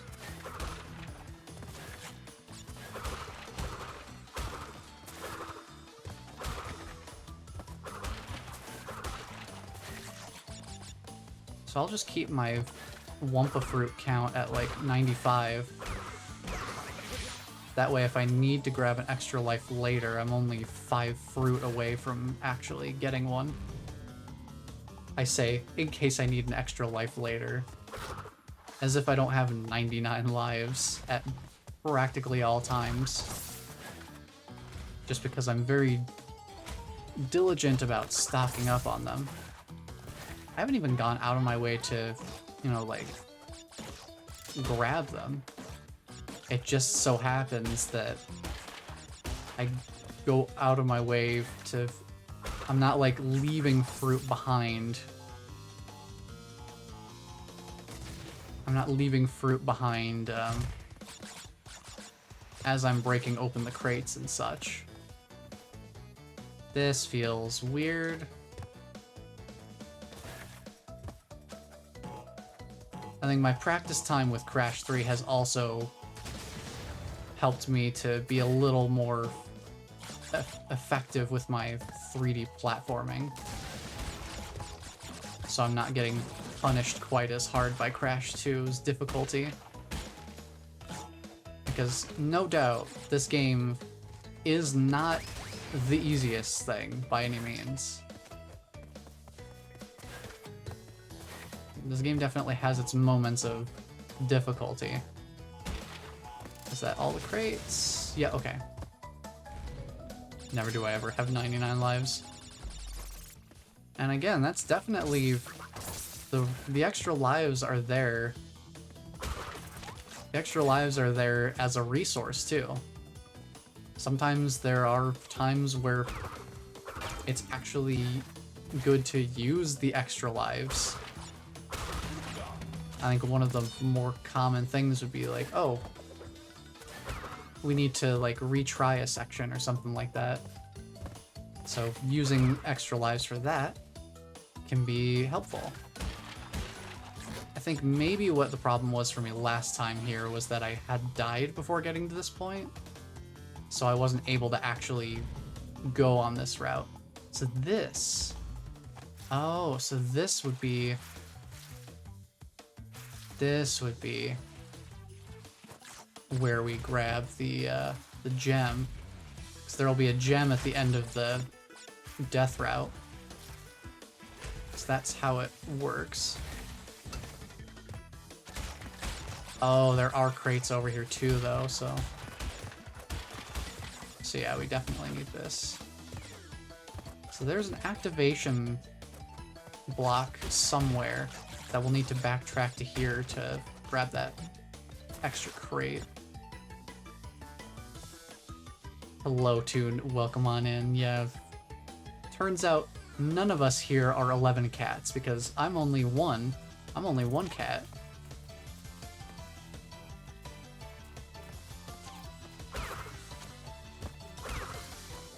We would need at least 10 more of me to really get the full 99 lives thing going.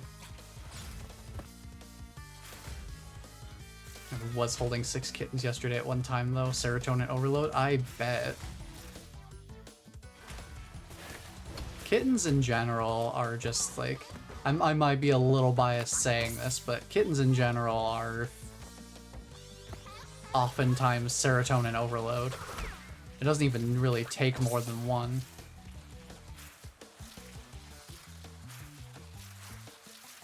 As I cautiously skate ahead here. They were little purr factories. Oh, man. Whoa. What was that mid-air reversal of momentum? I've never seen that happen before. Oh, I don't like that platforming. And we're gonna have to do it again. Man, this is weird. Why is there like... Why can I like reverse my momentum in midair sometimes? So usually the ice physics just kind of carries me. Oh no! Well, we're not going back to get that crate. We're gonna have to make another run through the level. So that would have been a great case of, if I hadn't hit that checkpoint block, I could have actually used one of my extra lives to go back and try that section again and try to actually get the crate. Since I grabbed the checkpoint box, I have negated that opportunity for this particular run. Not a big deal, though. It doesn't take us too long to run back through. And at least I can just ignore the other crates along the way, because we're not going for all crates this time around. At least now we know what we're up against on the secret route. On that death route there. We have an idea of what we're looking for and what kind of platforming we'll be expected to do, and we can avoid making that same mistake twice. So even though it's not the most ideal situation, we have learned something that will assist us in our next attempt.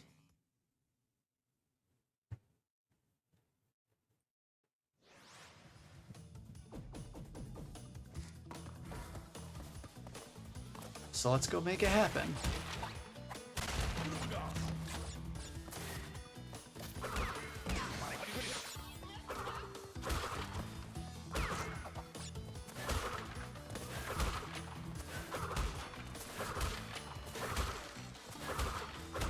And I think the thing there is that they want players to like bounce off of the crates on each of the pillars and get up there that way. But I'm just like, yeah, you know what? I like slide jumping. Slide jumping is simpler than trying to line up these precise bounces off of sequential crates.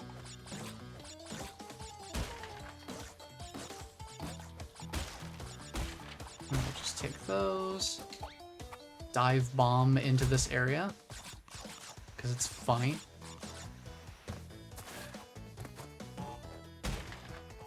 Just ignore the Wumpa fruit. We're just here to grab crates. Gotta make sure to grab that one, and then we'll just break this. Bounce off there. That should all break. Grab an extra life. Okay, we got all the crates here.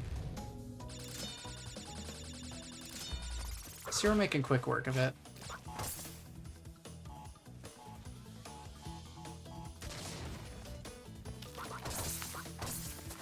I do love the stalactites triggering the TNT crate. That's pretty cool.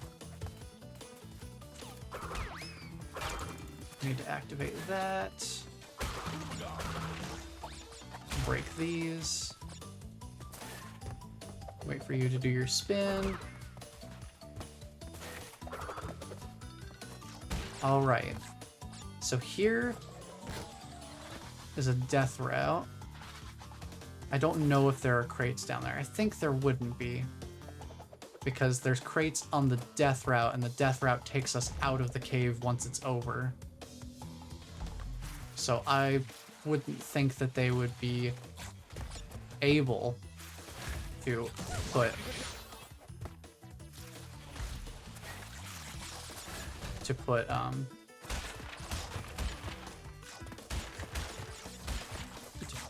other crates down there.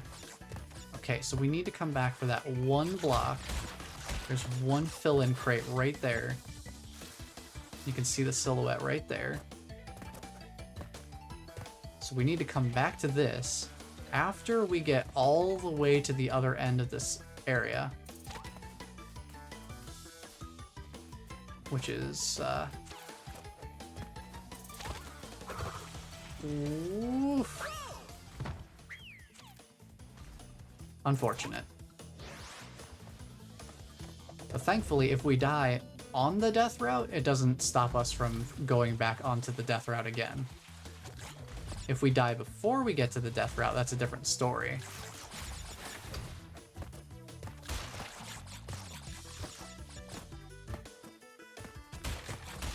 I think I was like behind the crates for a second there.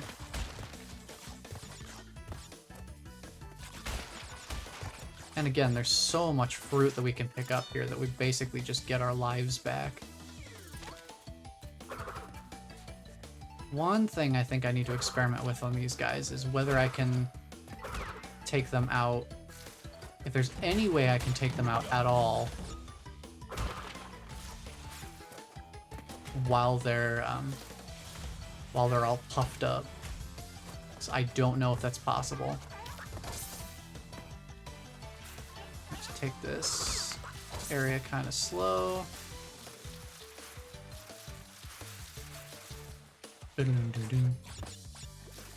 Can't take that area too slowly.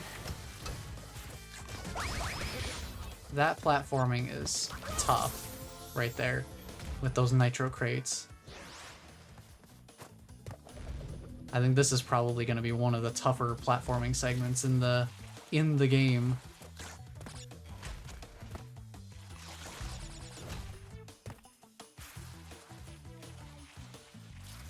Mainly because of the ice physics.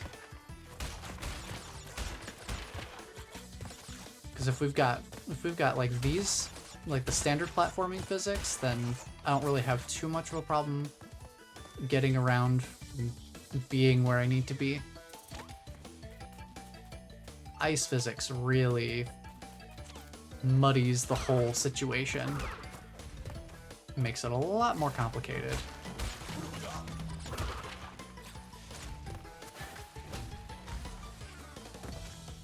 It's amazing how much just a little bit of a change in reactable physics changes the entire... Ooh, don't get too close.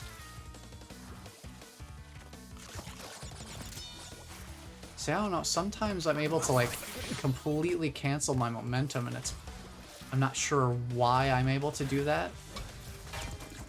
That's the mistake I don't want to make, is going down here. But if I don't hit the checkpoint and just die instead, we can try again. Hopefully, yes, okay. That does let us use the death route again. So that's good. I was a little worried that since that death was technically inside of the, main level, that it would count as a death that would make the death route platform go away. Thankfully, that was not the case. Okay, I think the answer there is just to go for it.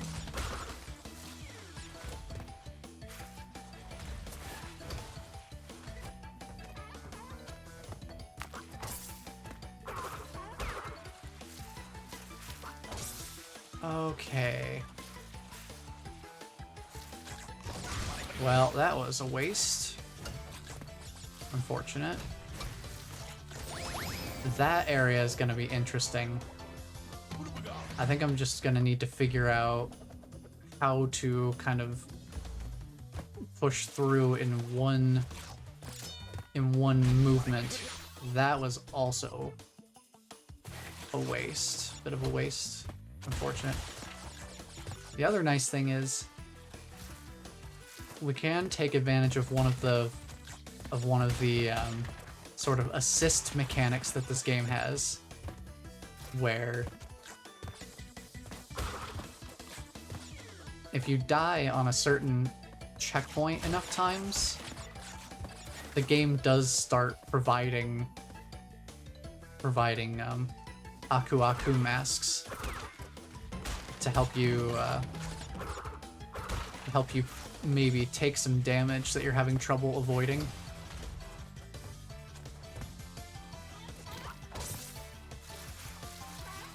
So something kind of like what Mario 3D World does with the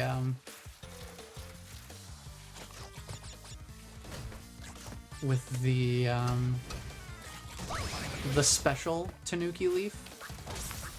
It's kind of like that in the sense that it's like, oh, if you're really struggling with the stage, then here's an option to help you proceed through the stage.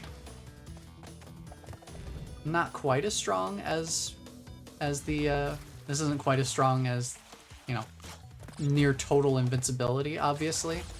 But being able to take an extra hit can mean the difference between life and death. especially when it's a life system like these games tend to have, which is one and done. I'm sure the first doesn't have any of that. Yeah, that's also the thing I'm worried about, but I'm also wondering what the completion criteria is gonna be for Crash 1, because I don't think Crash 1 had gems. I don't know that it even had power crystals. I think Crash 2 might have been the first Crash Bandicoot game to have the power crystals, and then that became like a collectible mainstay for the series. But I just don't know. That part right there, I need to learn how to cancel my momentum there. I just need to remember that final sequence of events there.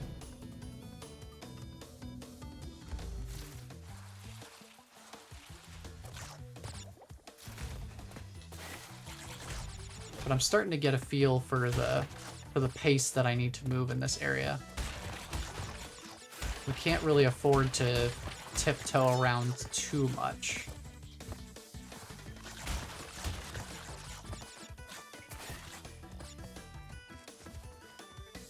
Because like from here, we just need to go, because then we can get up to here. And then from here, we just kind of need to go up to here. Here we can kind of take our time a little bit just to make sure we line up our spin correctly, and then here. Hop, keep going, hop, keep going. We can use a mask to get rid of that. Here's the spot. Oh man, that ice physics. I need to slide back the other way, I think. I'm gonna have to do a counter slide. I was kind of hoping that jumping against the activation block would be enough, would give me enough time to reverse my ice physics momentum. Turns out it was not. It was not enough time. Problem with the sliding the other way is that I'm immediately going to be going full speed in the opposite direction. And since those crushers are back there, they're in that direction. I have to be mindful of that.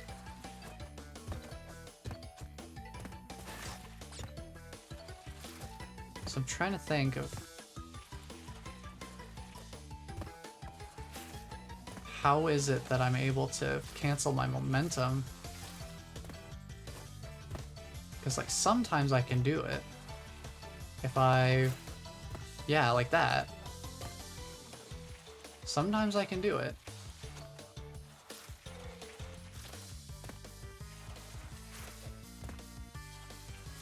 I'm trying to see if I can figure out what the criteria is for being able to momentum. I like change my momentum here. Because it seems inconsistent. There might be a way to execute it consistently, but I do not know what it is. And it doesn't seem readily apparent.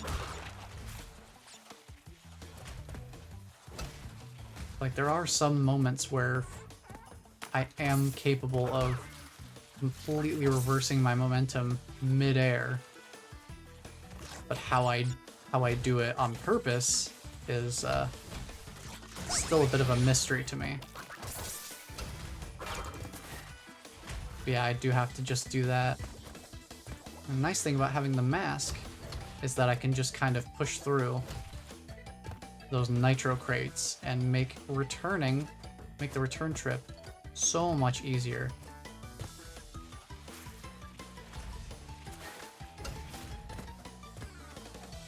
So we need to go over here, get back over to this crate, which is an extra life. That's a nice little reward. It's like, hey, you managed to get back here. Here's an extra life for you. And now, we just have to go back again. Because now we should have all the crates here, so... Let's see, after pushing through those nitro crates, we have 90, so I think 2 of them blow up there. So now we can go down here. Now we can proceed with the stage. Hopefully we've got them all. I don't have to worry about going back to that area again. That would be pretty cool.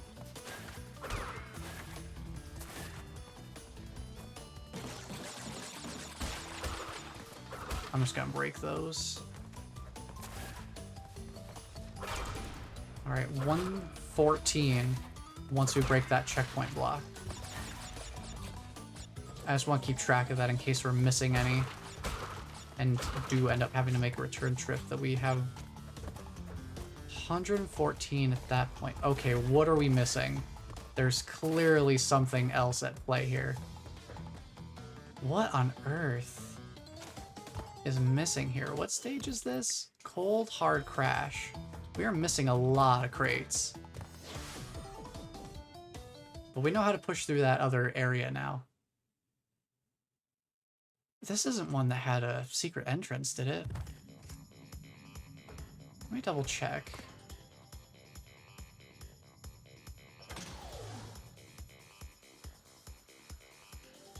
Because that's a lot of crates to be missing. 119 out of 155? Something's not right here. So let's take a look and see, is there one for Cold Hard Crash down here? Oops.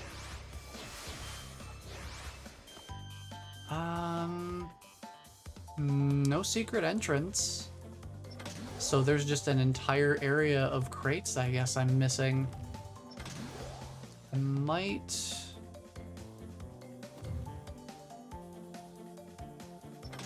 I might need to consult the internet on this one. Because I'm not entirely sure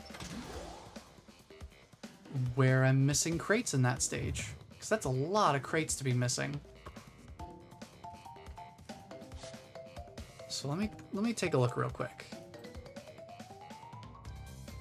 There's got to be something I'm missing.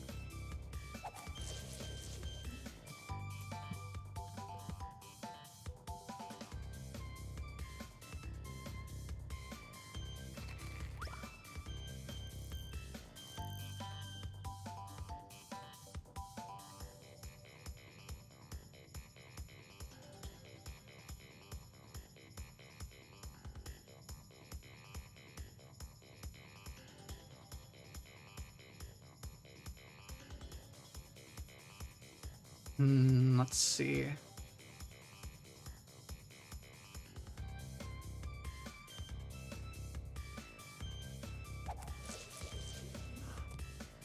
Oh my gosh. That is devious.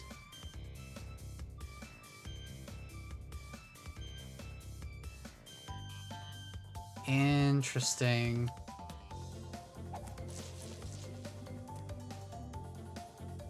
Oh, okay. Okay, that makes sense. Boy, the way they design some of this stuff is downright diabolical, but at least it's doable.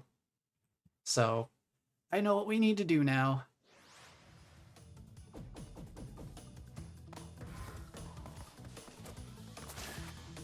It's gonna be interesting getting back there.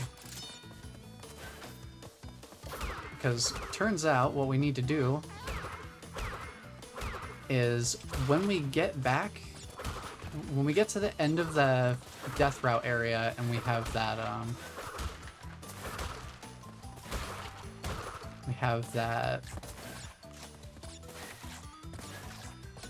activation box at the end that we hit, and then we need to backtrack to the beginning of the death route to grab the extra life crate. We need to keep going toward the beginning of the area and take the platform that we rode to get to the area back to where we came from, back to the checkpoint box, and then keep going through the stage as normal until we hit another checkpoint box. Jeez. Fireworks right by the house, I guess. But that is deviously designed.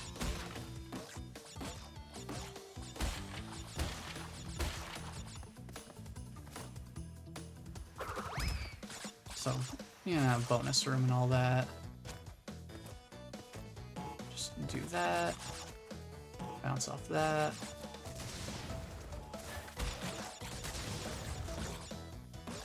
Just break these.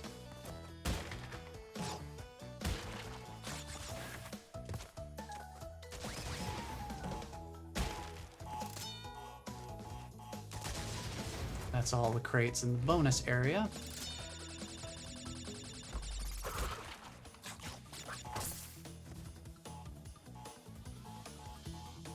If I can manage to hold on to my masks until we get to that, we get to the death route, then we could just proceed through as we did before. Just pushing through the nitro crates. Ooh, even better. We can just grab some invincibility. That works. Alright, there's our checkpoint. We're not going to be able to checkpoint again for a while.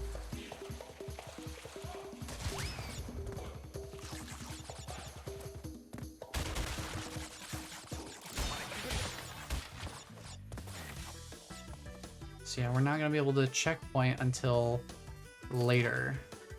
I also didn't push through this guy quickly. That's fine. Oh, more invincibility. Actually, this could be really useful. If we can make use of it by getting through here quickly enough. We don't even have to take damage. We can just break through the nitro crates ourselves.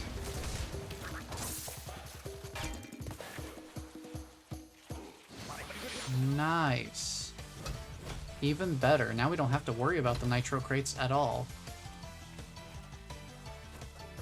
Boy, that sure makes this a lot easier. Well, that's unfortunate. There happens to be a pit right there. But at least they give us another mask to work with. And we've done this with our one starting mask before. Well, I figure since we're at risk of losing lives, we may as well grab these fruits early, rather than waiting until we come back, in case I don't make it back. Oh, we can take care of it. Okay. I wonder if this game does get to a point where it's like, oh, you've been dying a lot at this section, so we'll give you a double mask. I don't know if this game does double mask handouts or not.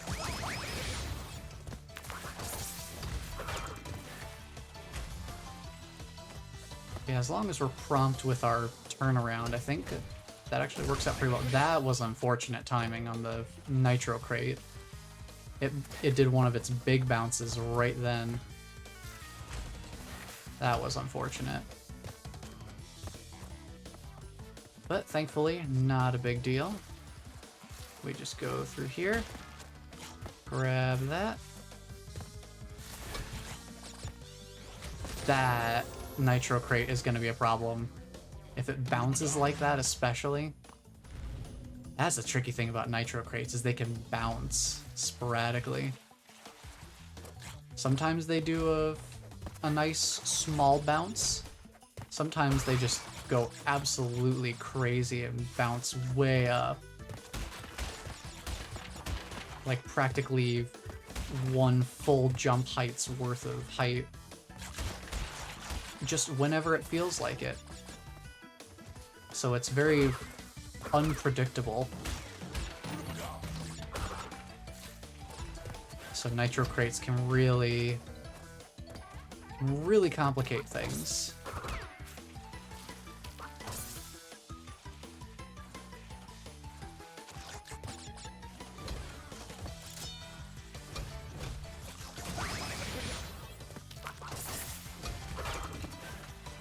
And this holds me back just long enough. And it gives the log crusher time to come back up, which is nice.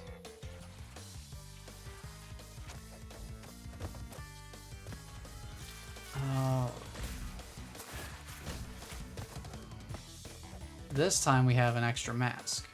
So even if this nitro crate over here messes us up again,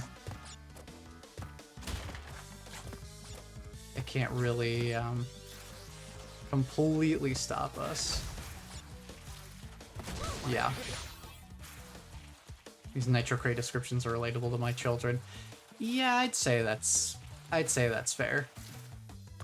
But yeah, now we have to ride this back, or yeah, comparable. And now we have to go down here because there are more crates in the rest of the stage, as we can see right now.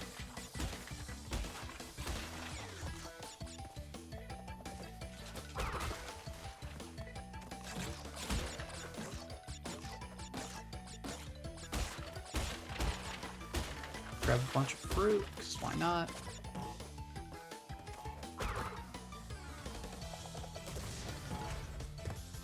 Just gonna give that some space so it can blow up.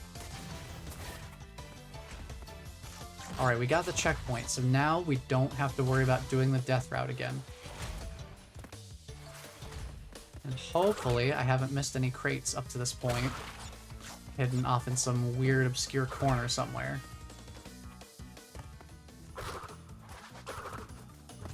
Oh, the music just switched back over to being calm and pleasant again.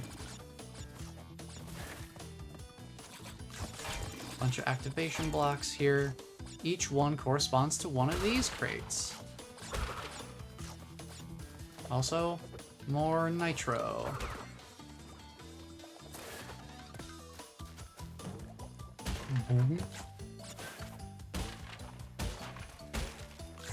I do like the sound effects though. The bouncing off of things kind of being like boom, boom, boom.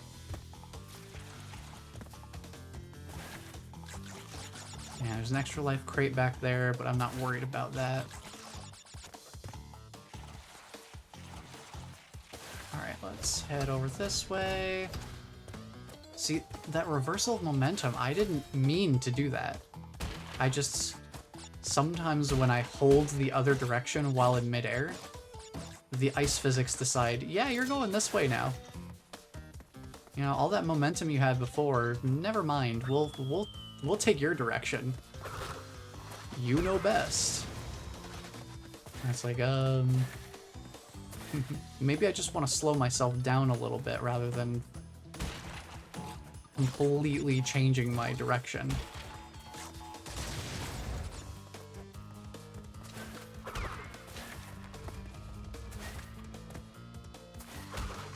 Just break that one. Take those. Bit of a close one there. Alright, 150 at this checkpoint. Is that enough? We'll find out. Excuse me.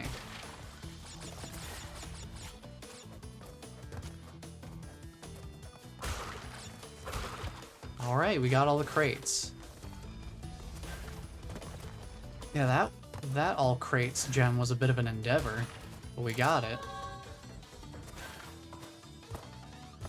Whew, okay. Well, that gets that taken care of then. Yeah, we're still gonna need to do time trials as well. I figure we may as well grab all the gems first from each of the stages. So that's everything except for the final floor. Let's see. Do we have all the gems? 41 out of 42. That 42nd one, I think, is time trial related, like it is in Crash 3. So now I think we just need to do time trials. Like, that's all we have left. Seems like we've gotten all the gems from every stage. So the only thing we haven't done is getting time trial relic from all of the stages. So now it's time to put our running shoes to good use.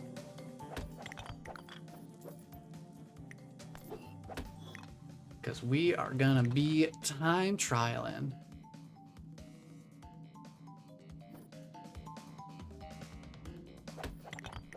So before we do that, since Twitch is about to run another ad here,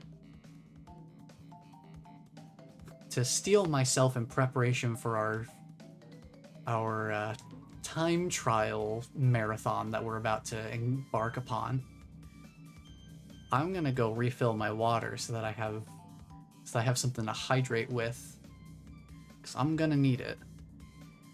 And I'll let Twitch run an ad here so that we don't have that interrupting our time trials. And I will be right back. And we'll jump into some time trials. So yeah, back in a minute. Welcome back. Let's tackle some of these time trials, shall we? I have a feeling it's going to be a bit more of an endeavor than it was back in Crash 3, just because the stages themselves are a little more difficult.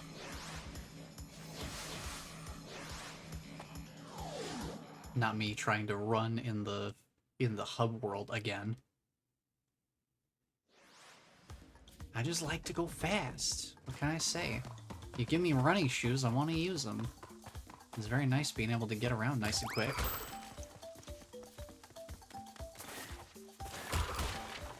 So now we get to revisit all the stages, but this time we get to revisit them fast. Gotcha go fast.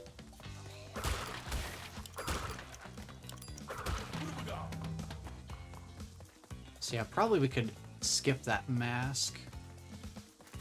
Save a little bit of time. If we could bounce off these crates, that's a little faster. Keeps us out of the slowdown water.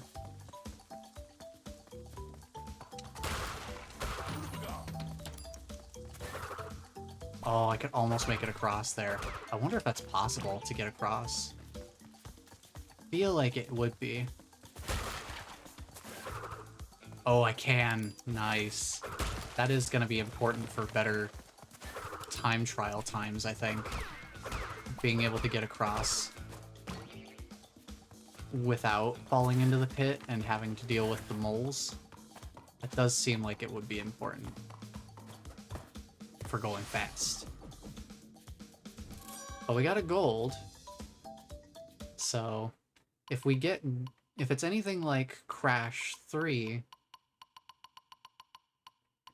then we would get a gem for getting all the gold relics. For getting all gold or better relics on the time trials.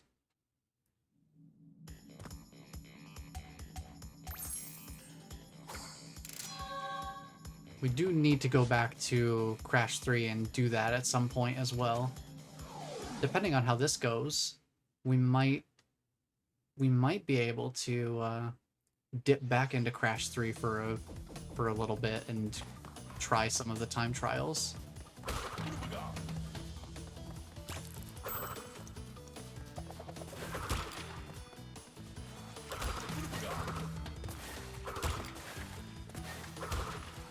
It's a little sloppy, but not a big deal.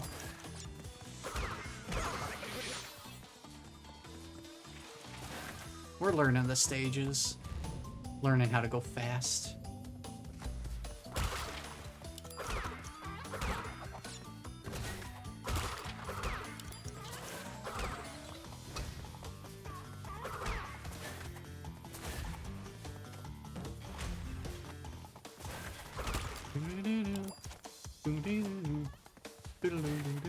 I wonder if any of those activation blocks would be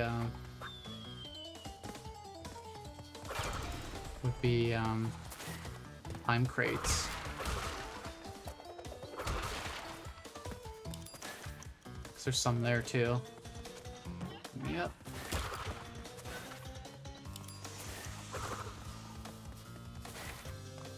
I guess we'll just have to see what kind of times we get.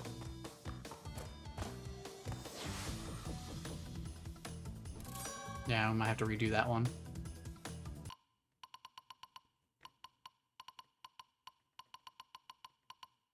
But I will say, as long as we can get at least one relic, as long as we can at least get a relic on every stage, even if we need to come back, I can at least see what time we'd be aiming for to get, say, a gold relic. If that is what we end up needing to come back to get the last gem. Because we are legitimately only missing one gem this time. And I feel like it's got to be related to time trials, because that's the only thing that we haven't done that's even remotely apparent.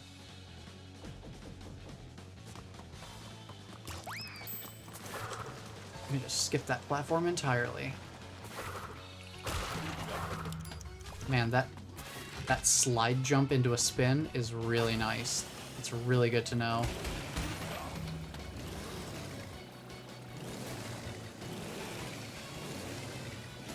And just keep boosting as much as possible into the correct place, obviously. I didn't make it quite far enough. I didn't spin soon enough. Nice thing about time trials, we don't lose any lives. So we can try them as many times as we want. With basically no consequence. All it is a little extra time. It just takes a little extra time to go through the stage again.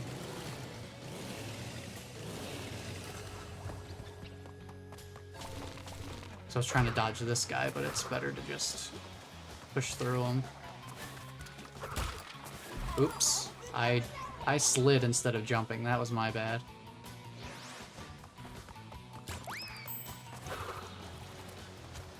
Because it is also weird. I have to like have my thumb basically ready to hit any combination of 1 to 3 buttons in quick succession.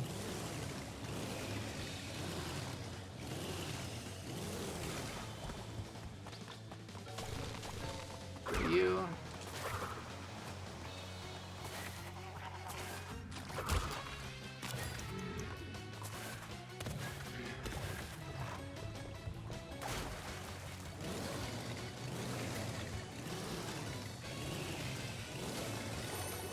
Okay, there's no time crates up there.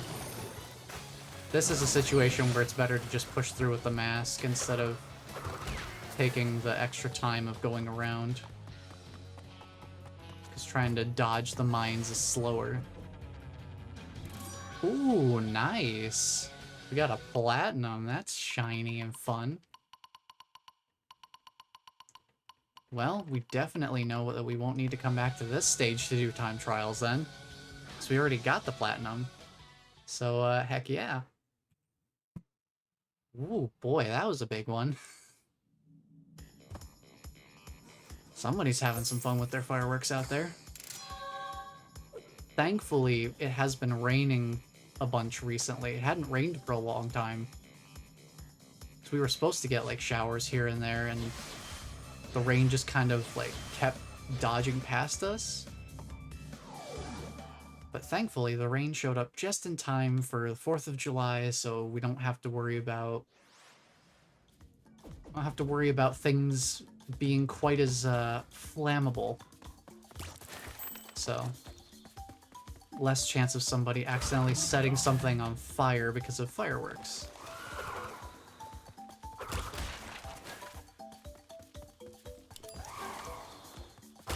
Can't say that's a bad thing by any means. Oh, friendly little vulture friend.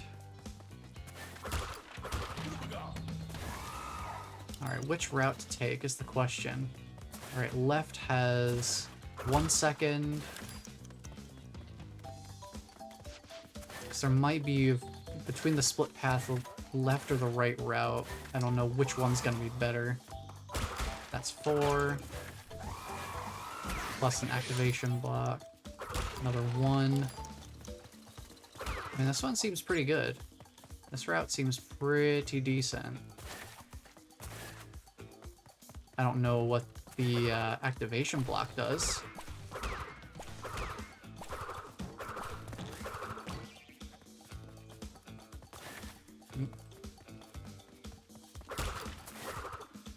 Ooh, man. I wonder if there's a way for me to... Gee, that is some fireworks. Oh, I think I know. I'm not using coyote time properly.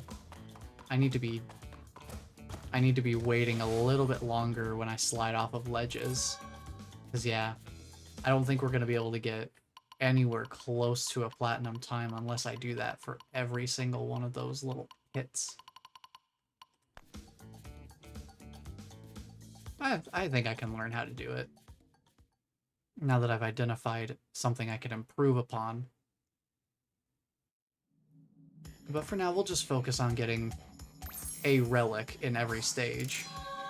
And we'll see how that... We'll see how the game takes that. See if that's enough. Oh boy. A chase level. Alright, here we go. Must go fast. Running from the boulder. Alright, break that. Whoop. That's a little slow. Not fatal, but slow. Definitely not what I would call ideal.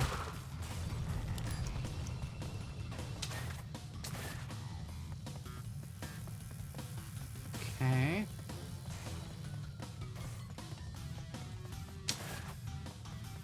Nitro crates in my way.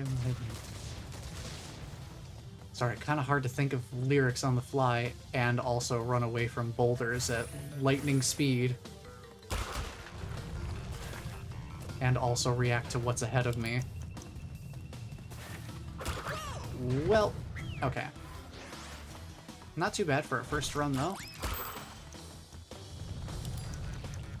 I just have to get used to navigating this stage with the running shoes. So the running shoes do add an extra dimension of challenge. Because running faster means less time to react to what's coming up. So I have to memorize a little bit more.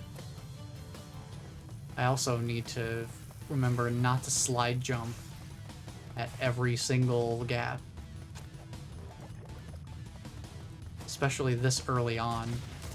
Because these gaps are meant to be covered with just a regular jump. This is the first chase stage. So they don't just completely throw you to the wolves on this. In that regard. Still worth it. I didn't grab that speed booster, but that's probably fine. We just gotta keep moving. Grab that. Nothing in there, nothing in there. Alright. And we make it in with just barely over a minute. Gold time. I figure we probably get gold. Platinum, I likely just need to clean up my routing to be a little more efficient. But definitely gold ain't too bad. And considering that that is the apparent criteria for getting the time trial based gem in Crash 3, if that's the same thing here, then I'd say we're on decent pace, because we've gotten 3 out of the 5 on the first floor gold or better.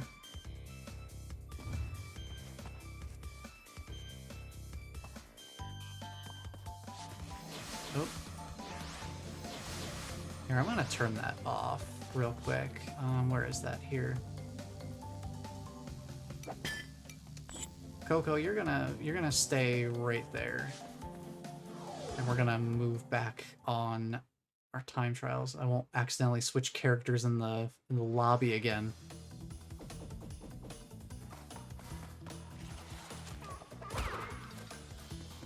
All right. Wow, I didn't think I could get that much height off that bouncing box, but I suppose I can. All right. So let's not do a big bounce off of that.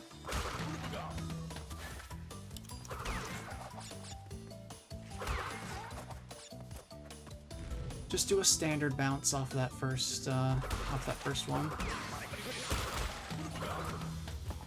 Alright, so I need to avoid those guys as much as I can. They're not making it easy. Grab. Oh, that 3 would be nice. Maybe it's worth just grabbing the 3, because the 3 is a higher value, and I don't have to slow down to grab the other one.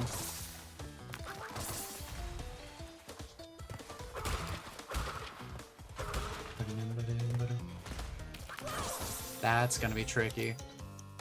Slowing down for those icicles, because I don't think I can outspeed them. Like, I don't think I can just kind of slide through quickly enough to just not have to worry about them. I think one way or another they are going to be my problem. So I think I need to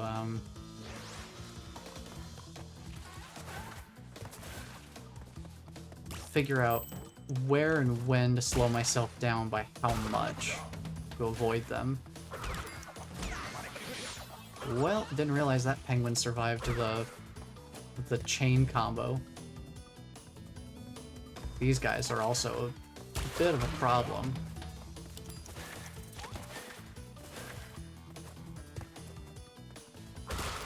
Excuse me. So yeah, ignoring the one... Oh, we can grab both, actually. If we time it right, we can grab both. Because these I could just grab... I can navigate them that way. But these things are kind of a problem. So that was kind of slow. I don't know if there's a way I can navigate past them faster. Hopefully I won't have to find out. Ooh, they did hide a time stopper crate in that stack.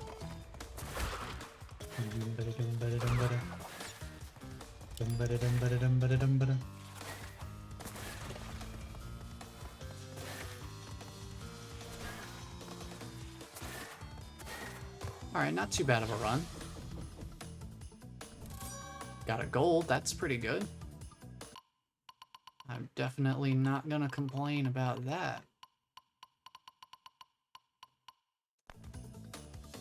Gold time is good time. The more of those we can grab now, the less we'll have to worry about later, I guess. I mean, I still haven't even gotten gold time trial relics in all of the stages in Crash 3. So I haven't personally verified whether gold is enough to get the time trial based gem.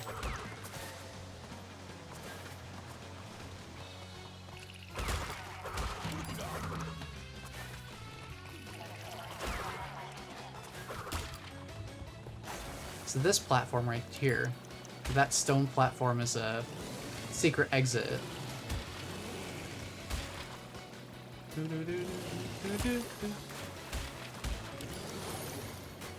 And these stages are super nostalgic for me. I remember these stages so clearly. If I can bounce off of that crate right in the middle.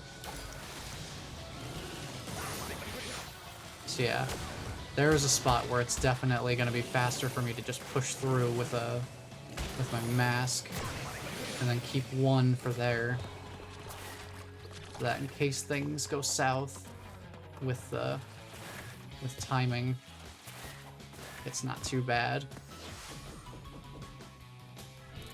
Another gold, nice. I will say one thing, that I think these stages are generally shorter. They seem like they're shorter than the Crash 3 stages. But I think they're also more densely packed with stuff. Stuff to grab, stuff to avoid. I think Crash 3 spreads out a little bit more. At least that's the impression that I get. So let's see, we did Barret. The reason we did this one was because it's a stage that you're riding the polar bear, so it's not really reliant on whether you have the running shoes or not. Because you're not running on foot. Alright. This will be interesting. Let me learn this stage again. Okay, we have that.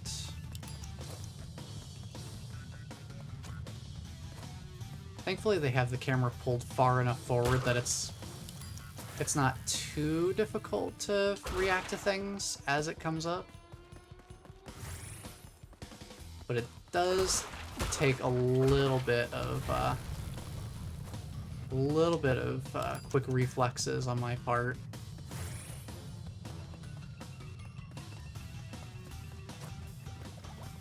Not necessarily split second, but I definitely need to be paying attention. Those get me every time. I have to say, they do just grab me every time. Because I made the same mistake when we were here to grab the all crates gem. I remember it so specifically, and I kind of tried to avoid it, but clearly we see how that went. Not super effectively. But that shouldn't be too bad. Another gold. I'll take it. Heck yeah. Man, every time I do one of those stages, I get that effect where it, like, my vision is altered. It looks like the center of my vision is moving toward me. It's so weird.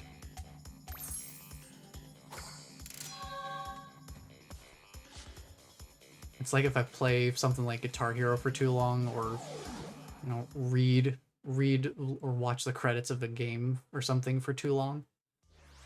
The scrolling visuals start to make my vision, like, artificially compensate for it in weird ways. Oh, clever. They made that not be a mask box as soon as you hit the timer. I guess that makes sense. Whoops. That's a rat. It's a rat.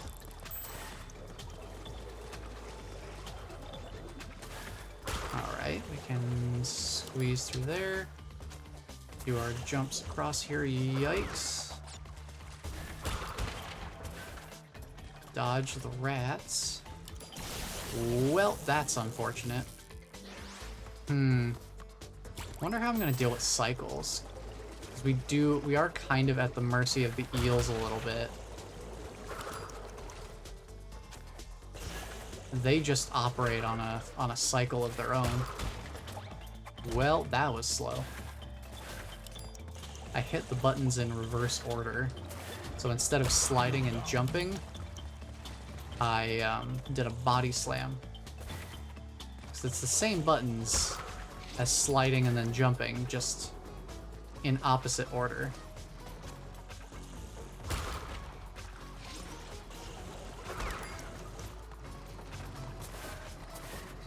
Let me just go down here, grab this. We gotta do our climbing business. Don't touch me! Okay. Jump down, grab that. Run around the Engie boys. You're blocking my route. So there were a couple of points in there where I just had to wait for enemies to move. Oh, wow, we got the platinum? Okay. I did not expect that. Especially since I had to wait for enemy cycles to actually get through a couple of parts. I was not expecting a platinum time out of that. But hey, you know what? One less relic we need to pick up later, right? I'll take it. So that's this floor done, and I think we only have... No, we got all gold or better on here. Nice. We even got ourselves an extra platinum. I guess Crash 2 is one of those games where once you know the levels, learning the levels is a lot harder than Crash 3. But actually actually just like running through the levels, this game is very mechanically satisfying to play. It is a lot of fun to pull off the slide jump spin.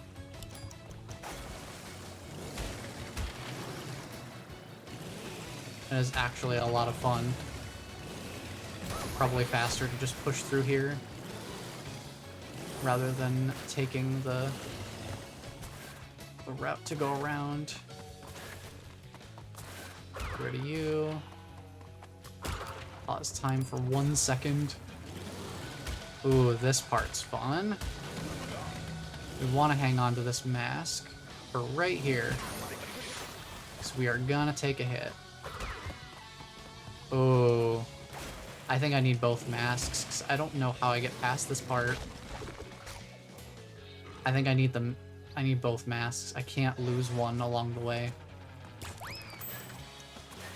Alright, so noted. We need to hang on to both of our masks. Wasn't sure if I could make that jump. Figured it was worth a try. I think I need to wait a little bit. Alright, so we need to hang on to masks. We cannot use masks to push through an obstacle along the way. We need to hang on to these. So let's keep that in mind.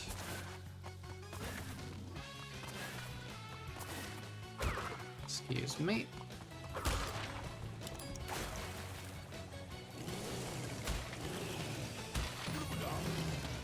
I need one mask to push through here, because that guy's gonna take a bite out of me. And then I need the other mask to push through here. Oh no, I need it for here. Or do I? No, I think we're fine, actually. Never mind. I was worried that guy was gonna be the thing to stop me. Scary. A gold. Nice. Now we have earned 10 relics of gold or better. Awesome. Now we're just plowing through these. These are nice quick stages.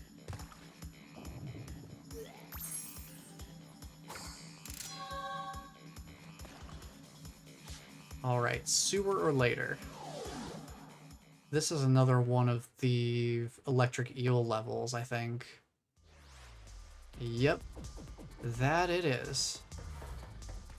Alright, let's see what we got going on in here then. Ooh, how am I gonna get past this guy? I think I have an idea of how to get past him. I think you need to jump and then hit him. I think that might work. I just need to also not touch the fire. If that's possible. I feel like that's the intended way to deal with him, other than just waiting. Because I feel like waiting would be slow to do. I wonder... Because I think he follows... He, like, actually tracks my movement. Yeah, he does. So there's no way for me to just go around him.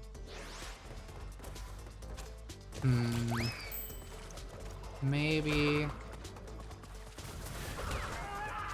Wow, that is just... It's just precise as heck.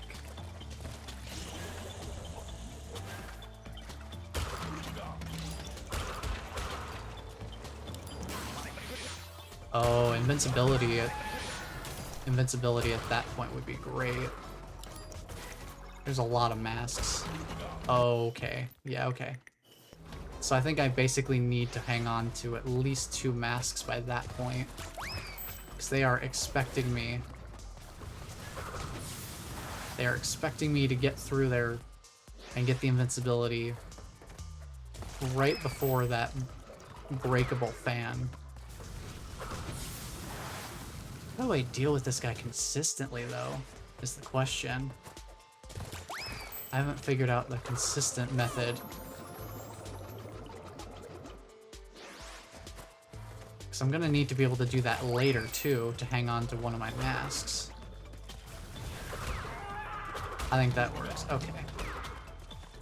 Have an idea. Well, that's unfortunate. Would have liked to hold on to that mask a little bit longer.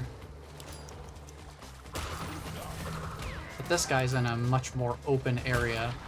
The ceiling isn't directly on top of me, so it's fine. But now we can just go through here.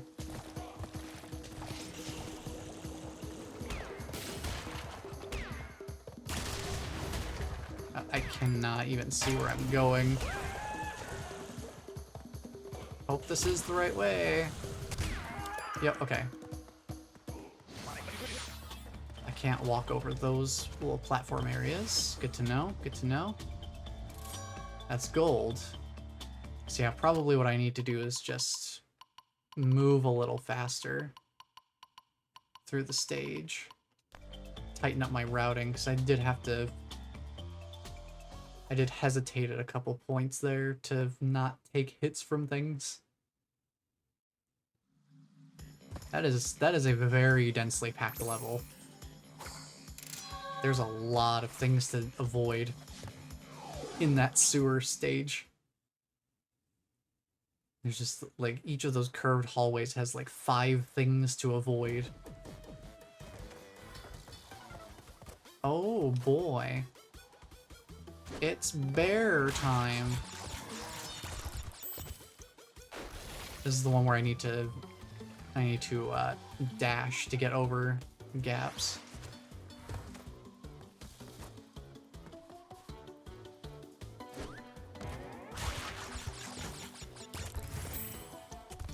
I need to make careful use of my dashing.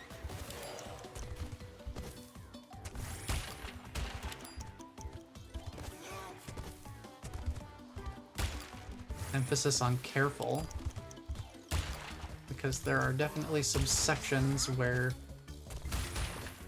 dashing without being aware of what's up ahead can lead to disaster.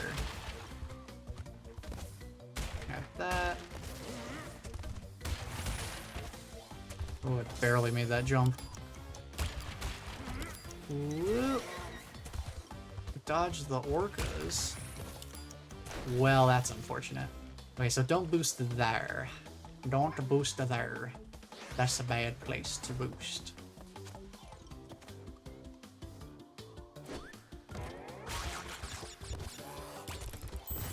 I'm not sure why I didn't do this one when I first came across the stage. So we can just do a boost jump across there. Good to know. Oof. Alright, so don't assume the boost is gonna carry me fast enough to get past there. Fair enough.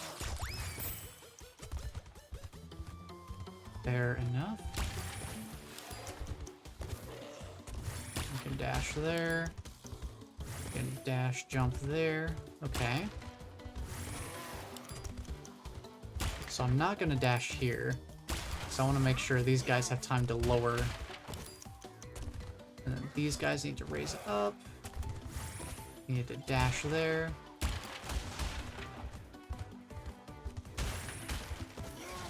And go through there. They lower it. Being aware of those guys' cycles too is important. Knowing whether they're gonna lower or raise that ice pillar can be very important knowledge. Alright. Got that one. I'm playing it a little safe this time around. I didn't dash very much. So there's one of the secret areas where it's like, oh yeah, that makes sense that you'd be able to probably find that secret area pretty easily. Because it's like, oh, why are there platforms down here? That seems unusual.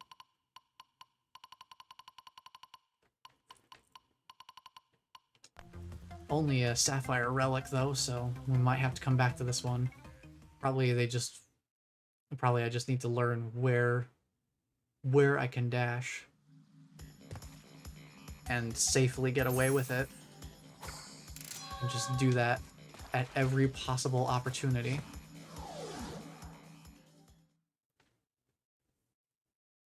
Alright, Road to Ruin up next. Okay. So that jumps a little farther than... I can just skip that jump entirely. Okay, I need to make sure I'm doing slide jump spins for those. I can do that. Just to save a little bit of time. And that's the name of the game. Whoop.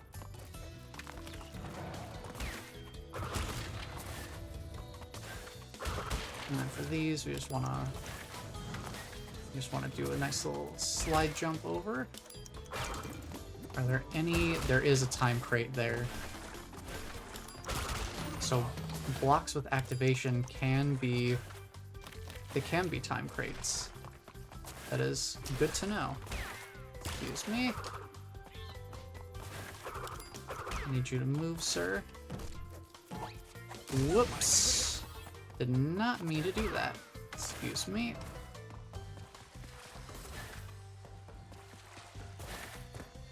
Let's see how that was. Nice! Still got the platinum. Heck yeah. I wasn't sure if my accidental body slam kerfuffle there was gonna be a problem. But hey, got it. I think it helped that I did my I did the slide jump spin over the over some of the platforming. It definitely would have been slower to try to land on every individual pillar along the way. Now, calling it a slide jump spin is a little bit of a mouthful. I might just call it a...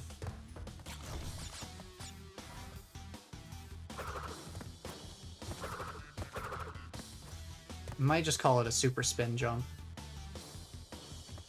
Super spin jump is a little more... it's a little easier to say than slide jump spin.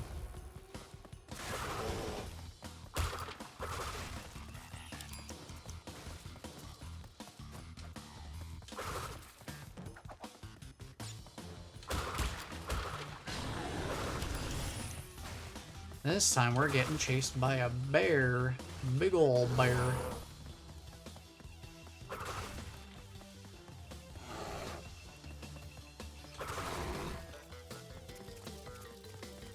I gotta remember that those mines also make a little bit of noise.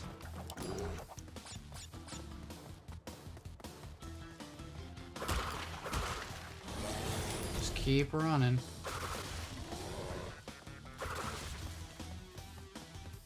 Boy, with the number of bears just kind of hanging out in caves for us to show up, we must have found, like, a hibernation camp or something.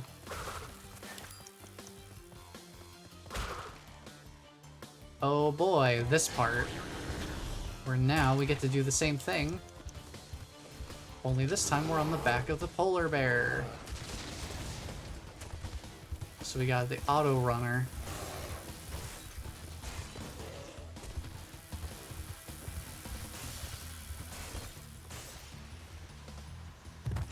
And there is a secret exit if you platform back across that gap. But we're not going to be worrying about that right now. We got gold. Nice. We definitely take those.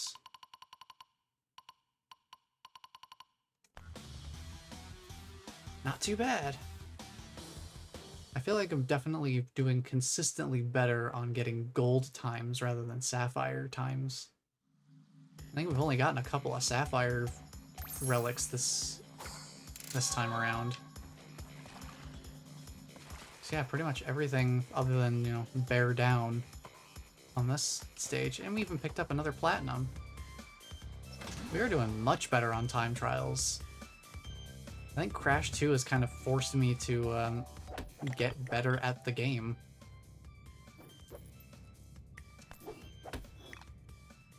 Also interesting that relics don't count directly toward percentage. We're still at 99%. Alright, off to hanging out. Curious what we're gonna be up against here. Oh, this is another one of these levels.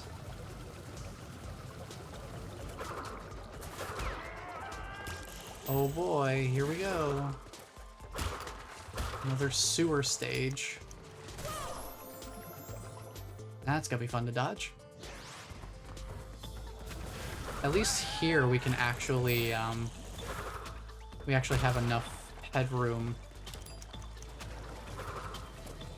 We have enough headroom to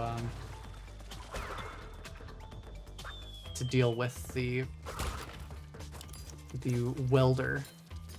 I assume that's what he is. To wait for you to go by. Grab this, keep going.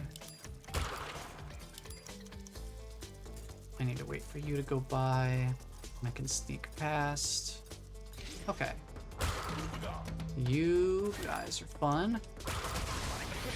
That might be a necessary evil to grab that 3-second slowdown. Or that 3-second timer pause. I need to wait for you. You just skip that crate entirely. I need to wait for you for a second.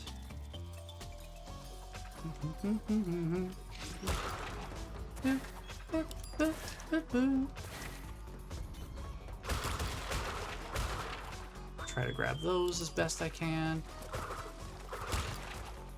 I'm not gonna worry about...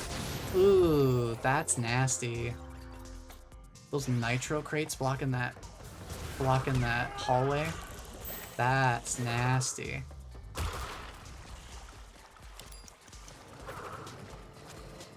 That's nasty, dude. That's some nasty business. I'm gonna have to keep an eye on that. But other than that, I think we've got our routing pretty well figured for the stage. Nothing incredibly complex. It's mainly just being aware of these guys' patrol patterns. That's the main thing, is not getting caught up by these guys. I have to wait for you. That was not gonna make that cycle. Wait for you guys. Do that a little cleaner.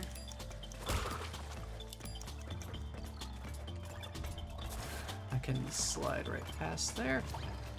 I did the body slam again. Try to keep my distance a little bit there. Okay. What kind of relic am I looking at here? Gold or sapphire? Yeah, sapphire, I kind of figured. That stage is going to be a tough one to crack, I think.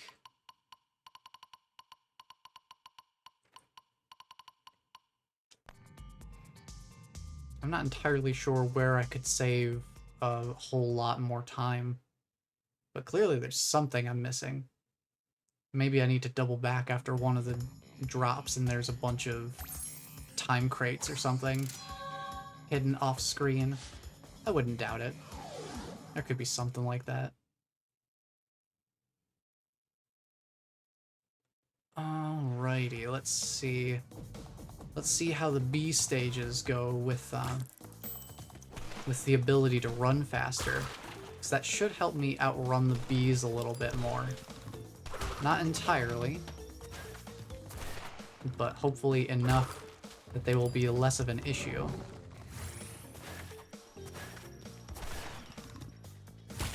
Break those. Wow, they run right into my path.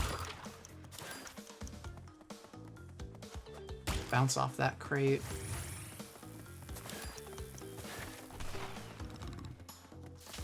Oof. That's... These Tesla gates are not fun. Electric fence, difficult. I wonder if I can do a super spin jump over those. Might be possible. Could try it sometime. If we get the opportunity to try it. Grab that crate. Keep running. Nothing there. In the meantime, well, since I have these, since I have the masks, maybe I could just, maybe I'm supposed to just push through and do that. Also, I need to make sure I bounce off of these crates so that I'm not spending time in the digging and undigging animation. Nothing over there? Okay. Thought I saw a time crate for some reason. I did not. It was in fact not a time crate that I saw. It was just more ground. Excuse me, Mallet Man. Oh. Well, there goes one hit. So yeah, I probably could just, I could probably just push through some of the electric fences with the extra hits they give me. Oh, never mind. We got the platinum. Wow. Considering that I've only took one safety hit there, I'm surprised that they didn't push that time a little lower. Because I could take safety hits. I could take hits on the fences so I don't have to wait for them. But you know what? I'm not complaining. I will definitely take a platinum.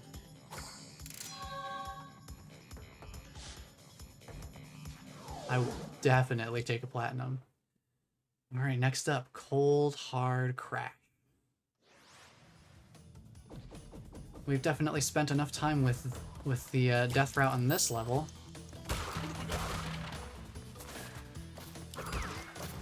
Oh, interesting. Kind of unfortunate to lose my free hit this early, but hopefully we won't need it for anything. Because if we do need it for something, then we don't have it, so that would be an issue. Oh, we can just barely slide. Oh, we can run under them. Nice. Good to know. If we're running, we're fast enough to slide underneath that. There's another time crate in there. Hang on. How much time is that, I wonder? Let me take a look. I saw another time crate in that stack. At least I thought I did. Did I not?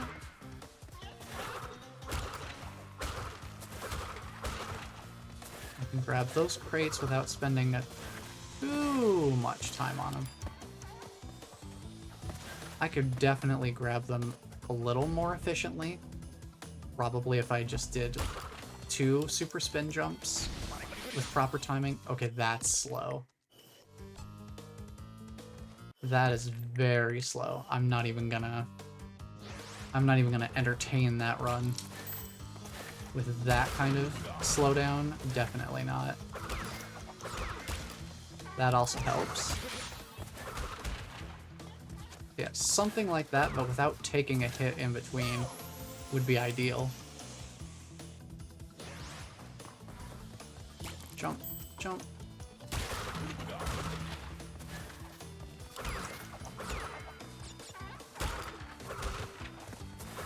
But yeah, I can grab both of those in a single super spin jump. So maybe that's the key. Also, making sure that you're toward the center of the platform when you ride it up also makes a difference. Apparently. Gotta kind of dodge around this a little bit. I wonder... Can we even get up there without the crate? I don't think we can get up there without the activation crate.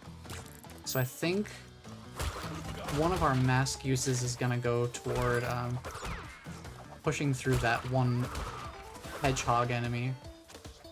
Or porcupine. I would prefer not to use it there, because that's kind of silly damage. Only kind of.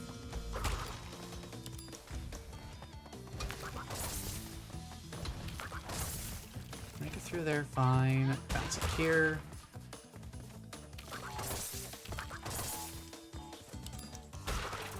So yeah, we're gonna need to, like, push through this with a mask. So I need to keep my mask up to that point. So I can't take that early hit. Let's try that.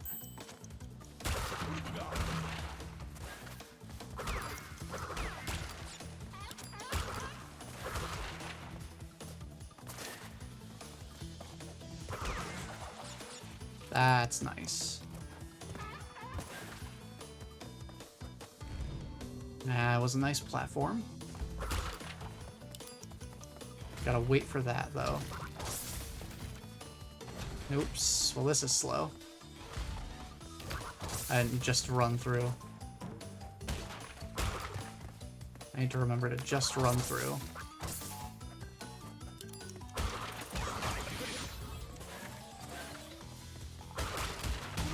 Alright.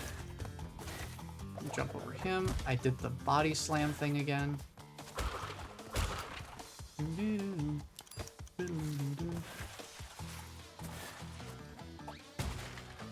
Okay, there's nothing there. Okay, there's just the 2. Just the 1 and the 1. Okay, excuse me. I don't know where I'm jumping to here. Excuse me. Grab these. None of those are important, so we can skip every single one of those. We don't need the activation blocks. So we can just run straight through. Now, this is definitely a longer stage.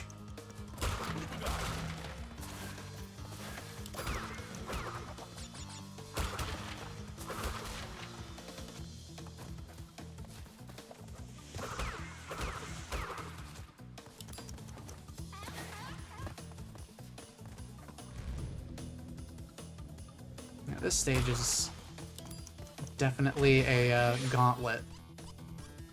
I gotta watch that cycle. So I can't really speed that cycle up at all.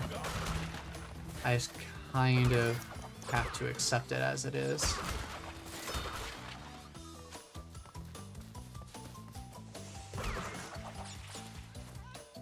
So yeah, this wooden crusher. This wooden crusher is definitely... I'm on the wooden crusher's time. I have to wait for it to go through first. Then I can run through without any problems. Get those.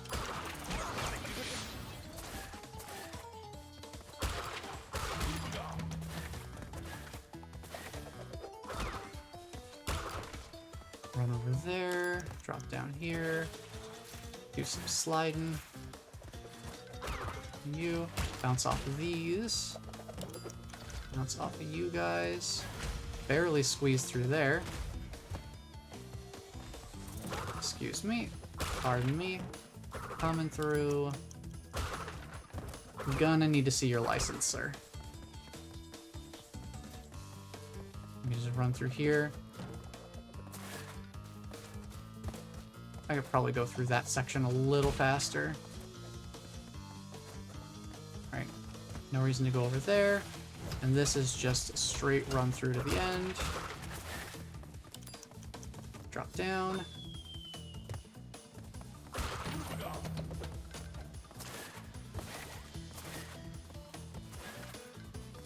Don't need to deal with that stack at all.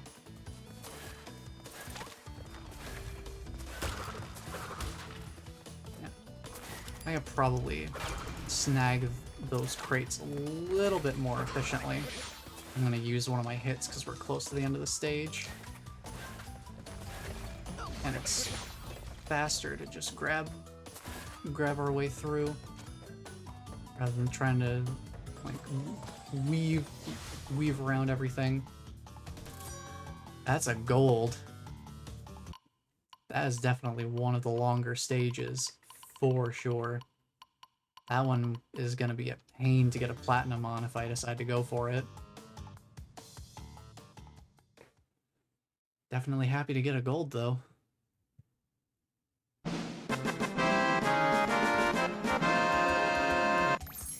Thank you, Bless. The victory fanfare is greatly appreciated. Now, before we tackle these last two stages and then head up to the final floor... Oh, Pimenta, thank you for the follow. I appreciate it. Glad you're enjoying the stream so far. I do see that Twitch is getting ready to run an ad here pretty soon.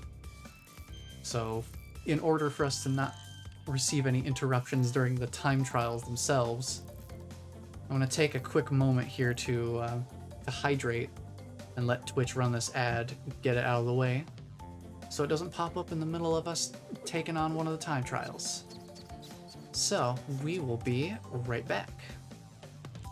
Alrighty. Welcome back, everyone. Running out of town, so I'll be lurking while I drive. Bye, Bless. I appreciate the lurk. It's nice having you here and chatting with you. And again, congrats on the new job.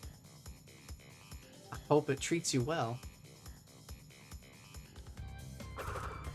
Hopefully, I will be amongst the employed once again soon. All I have left now is just to wait and see how my application goes. There's the stage I was thinking of, where they have the nitro crate right behind the stack of boxes. That's it. Also, I should wait until the fire is gone before I grab the time trial start. That is some devious placement. Whoa! There's a gap there. These later stages are definitely going to be tricky time trials.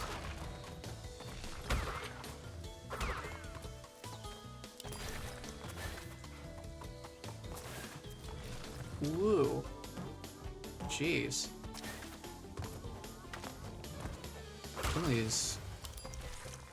Some of these jumps are terrifying. Okay, so don't hit that activation block. No reason to do that at all.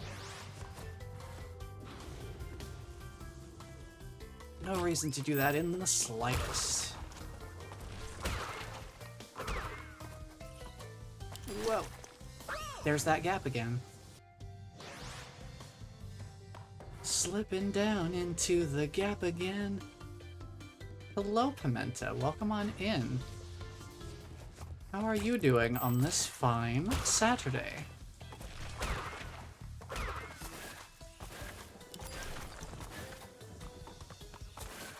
I'm just out here cleaning up some Crash 2 collectibles.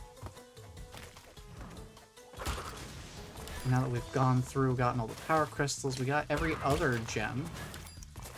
Ooh, that fire though.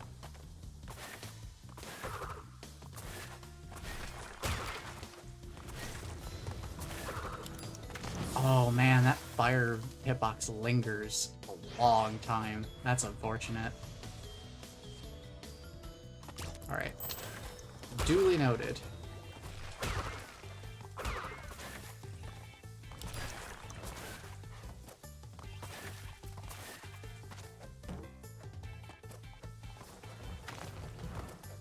That... Okay. So I gotta watch the fire this time. That one too. I think I got lucky missing that one last time.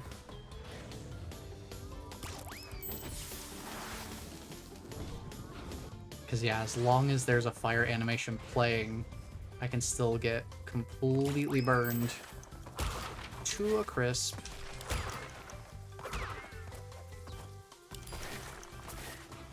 So yeah, I probably don't even need to slide jump for that.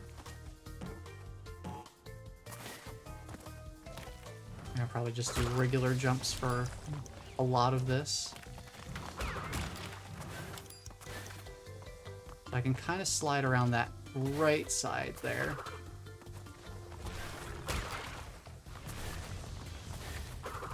Ooh. Well, if I body slam, that's not gonna help. That's not gonna help my case at all. I love the total lack of fanfare on that death. It's just like, well, you're dead now. No sound effect, no nothing. It's just, whoa! So yeah, just do normal jumps over all of this.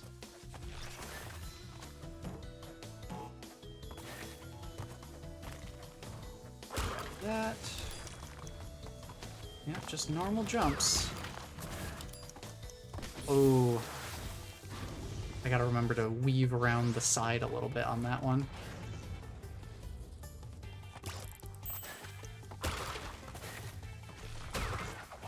Whoa. I didn't expect him to start walking. He's never done that before. Whoa. Truly iconic. What a legend. He said the line. So what causes that guy to start walking then? Oh, well, that was the wrong order. Yeah, sometimes I accidentally press the jump before the crouch. So instead of sliding, I body slam directly into a pit. Can't say that really helps me to go any faster, that's for sure. At least the music's pleasant. Pretty nice music.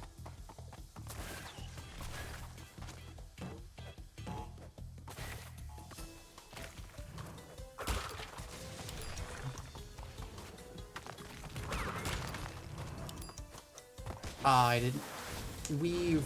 I need to snake around to the right side to avoid that fire. Oh, don't slide jump here.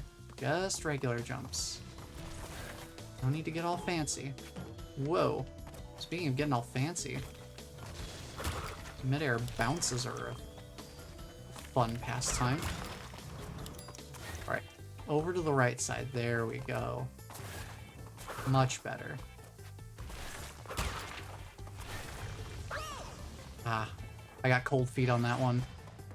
I saw the fire starting up and I'm like, I should land toward the edge of the platform.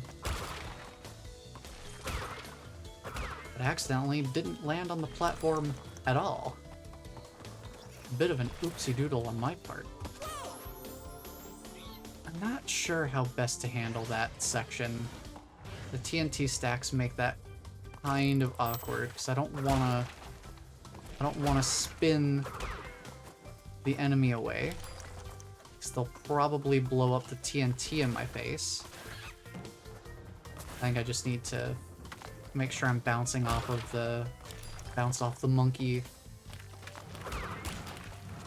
far enough that I'm able to just skip the TNT stack entirely. Yeah, I'm just gonna play that part a little bit safe. Whoa. Bounce off you. I have to wait for you. Ooh, boy. It's getting a little... Oh, man. I should have done my super spin jump. Now I know. We're learning. We're finally learning some new stuff for the time trial. Rather than just iterating and executing. Ooh. I actually managed to get so far ahead of the monkey that I didn't even bounce off him. Now that I did not anticipate. A good thing this doesn't take any lives.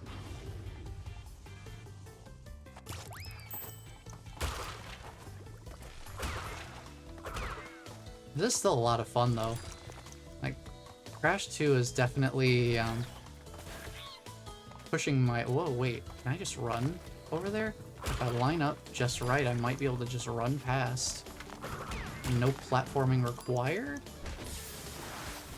Alright, I do need to slide jump for that one, though. Whoops.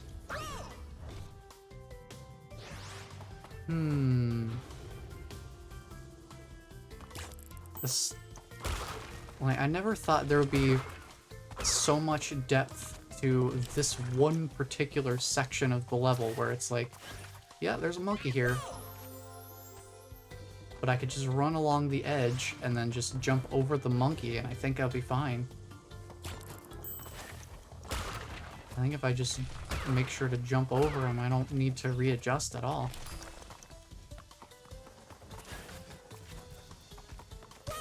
So yeah, I need to jump over him because if I spin him, he's probably going to... He probably gets tossed into the TNT stack, and then I get blown up, and then it's just a bad time for everybody. Yeah, that's much better.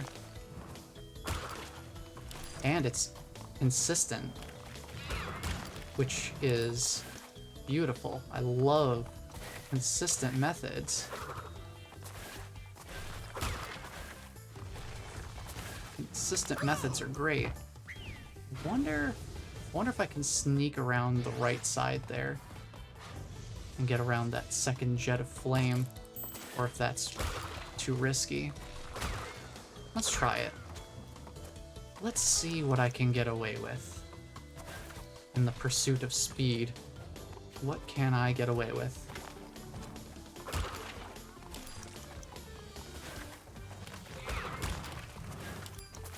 So I can do that just fine. And jump there. Ooh. I actually made it there faster than usual, so I did not know what to do.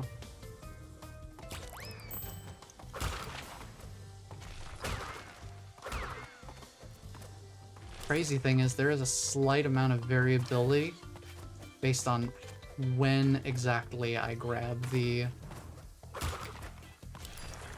time trial clock to start, because these jets of flame are on a global timer,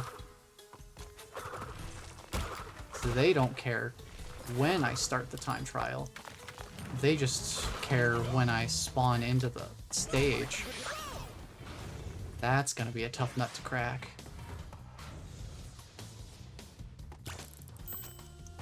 So depending on whether I've grabbed that clock slightly earlier or later, might end up affecting how I tackle later obstacles in the stage.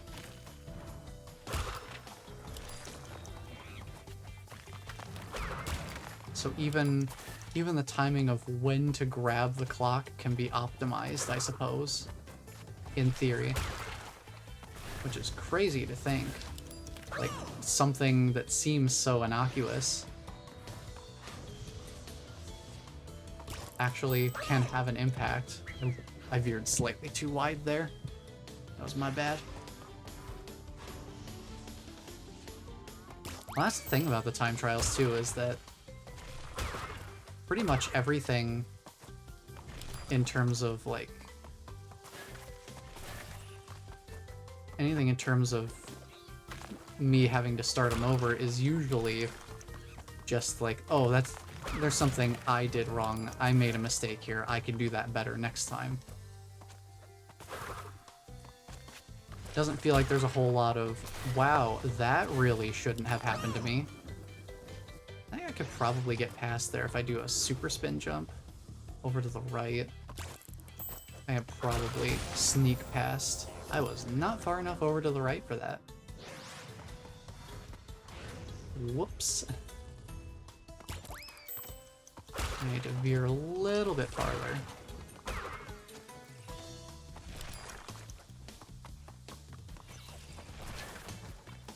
Jump over you. Jump past these.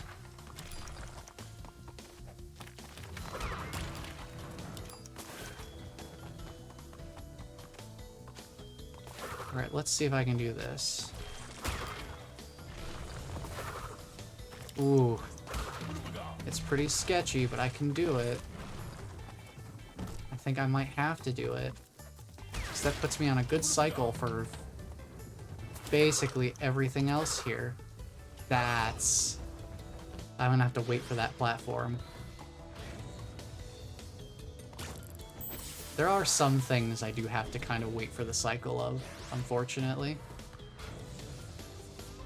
But hopefully that means that they're gonna have a slightly more generous time window for what they expect in terms of each relic. Because the last time we had a stage that had some level of cycle-based obstacle to it, it actually seemed like they were kind of generous with the acceptable time window for a platinum relic. Because I was definitely not super optimal with my movement, but I managed to pick one up in the stage anyway.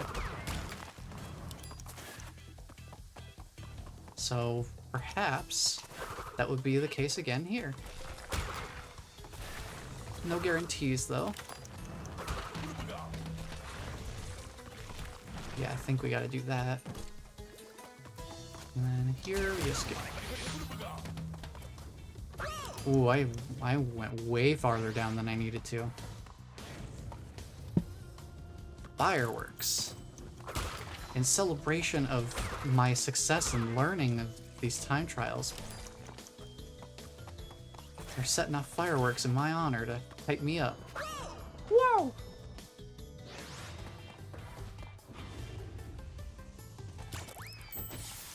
I do appreciate how faithfully recreated the whoa voice line is in this game. Because that is one of the most iconic things about Crash Bandicoot is just that one voice line.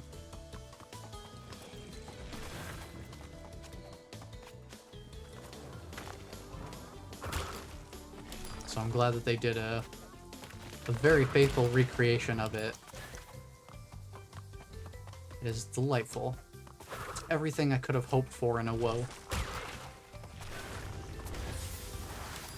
Okay, it might behoove me to wait slightly before jumping on that platform.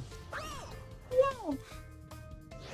I grabbed the timer too early. Sometimes Sometimes I get in a habit of just running in and immediately grabbing the timer. I gotta wait. I gotta wait for the fire. I gotta wait for the fire.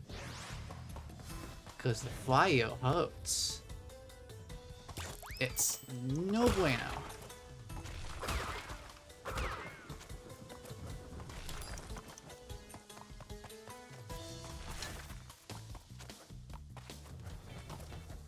Just do some nice little hops there.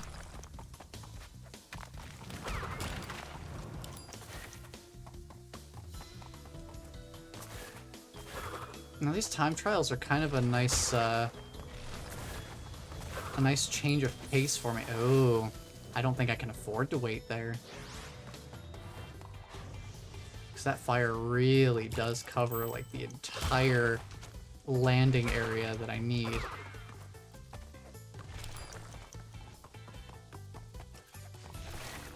But these time trials are an interesting change of pace for me, literally. Because I'm not usually much of a speed runner. I'm not usually super interested in absolutely optimizing a game to its maximum potential in terms of like time and stuff like that. That was slow, unfortunate. Man, that platforming is tough. I can't really judge my depth because of the platform facing away from me. That's gonna be rough.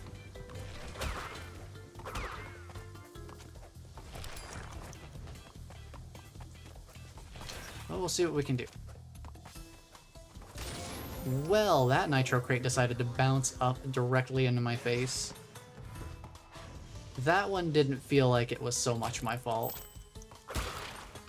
Like, maybe I just need to be taking safer jumps around those nitro crates.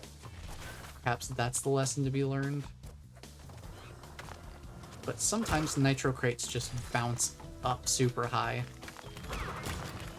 whenever they feel like it.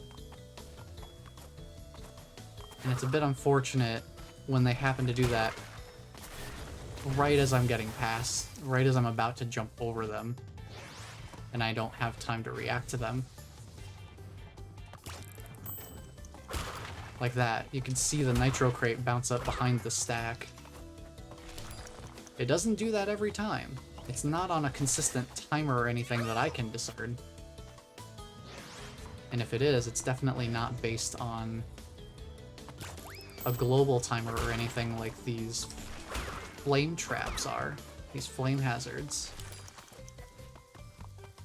The flame hazards are consistent. And I'm just losing my strategy here. The flame hazards are consistent at least.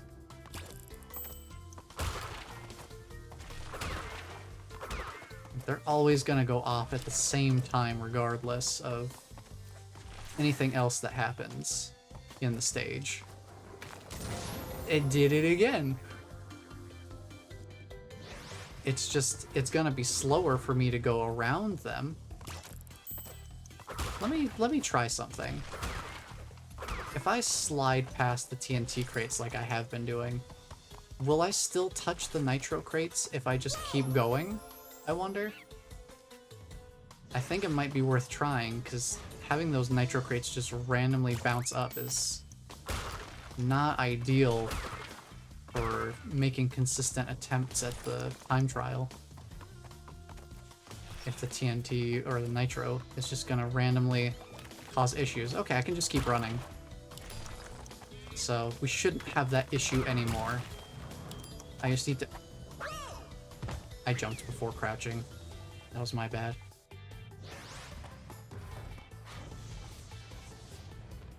If I just keep my same path, just keep my alignment from the TNT crates, then we can just run past the nitro with no problem.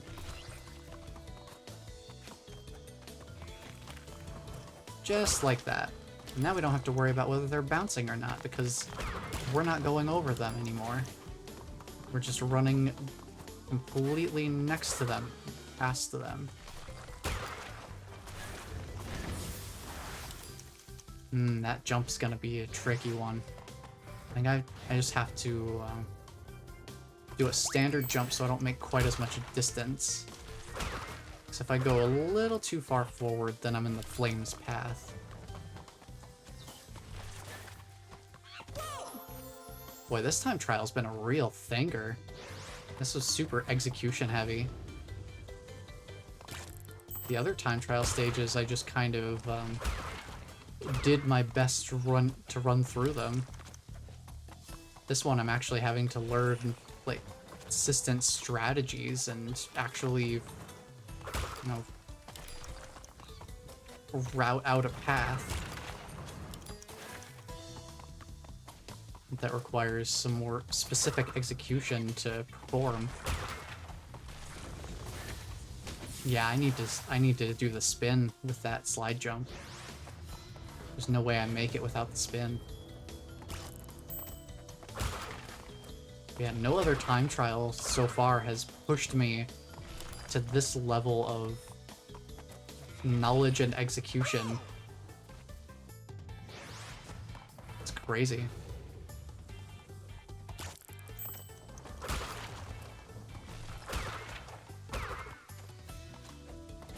Like, in the time it will have taken me to beat the time trial on this stage, I've beaten, like, several other stages time trials in the same amount of time.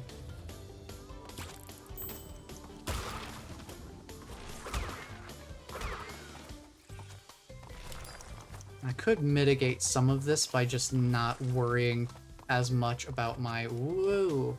I gotta make the jumps. I was about to slide off the side because my alignment was a little off. This is also partially of my own making. I could go a little slower and take the route a little safer. But I don't know, something about this stage just made me want to, like, I just want to route it out and try to go faster. This one I'm gonna take the safe. I'm gonna take the safety on the platform. Because I don't know, I'm dealing with something here. Oh, invincibility would be really nice right here. But it's not necessary. Now I'm curious. I did slow down at one part, so we're probably not gonna get platinum, but did we get a gold? Oh, we got the platinum! Wow. So they did account for this being like a cycle-based level. Nice. And in the end, it's all worth it. Perfect. I love it when a plan comes together.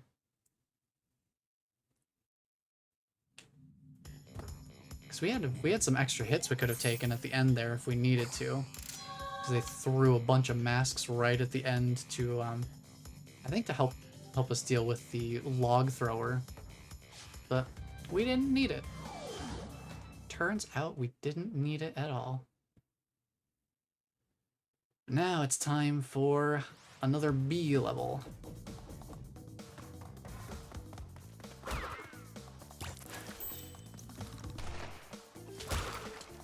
Now this one's a stage where having to figure out how we break certain crates, especially on the burrowing terrain, is going to be interesting.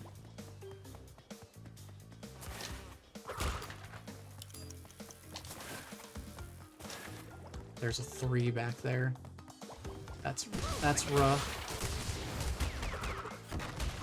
Because burrowing underground sticks us into a lengthy animation.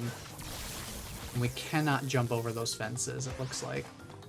Unless a super spin jump would do it.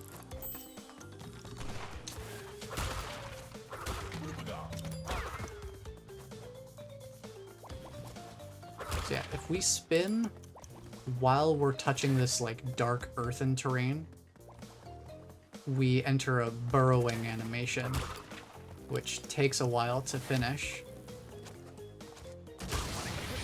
Might be worth just taking the hit there. Maybe. I need to slide jump there if I want to guarantee my safe passage across.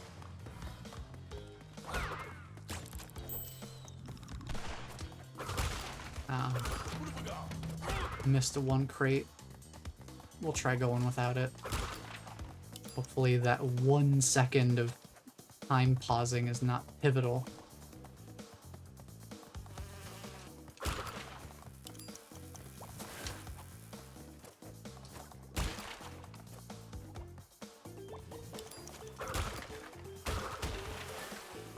Yeah, just make sure we get across that gap. Okay, make it there. Nice. Keep going. So yeah, we have to make sure we jump before we do any spinning on the dark ground. Because otherwise, we're gonna dig into the ground, and that's super slow. That's like 3 to 4 seconds spent on just dealing with the digging animation.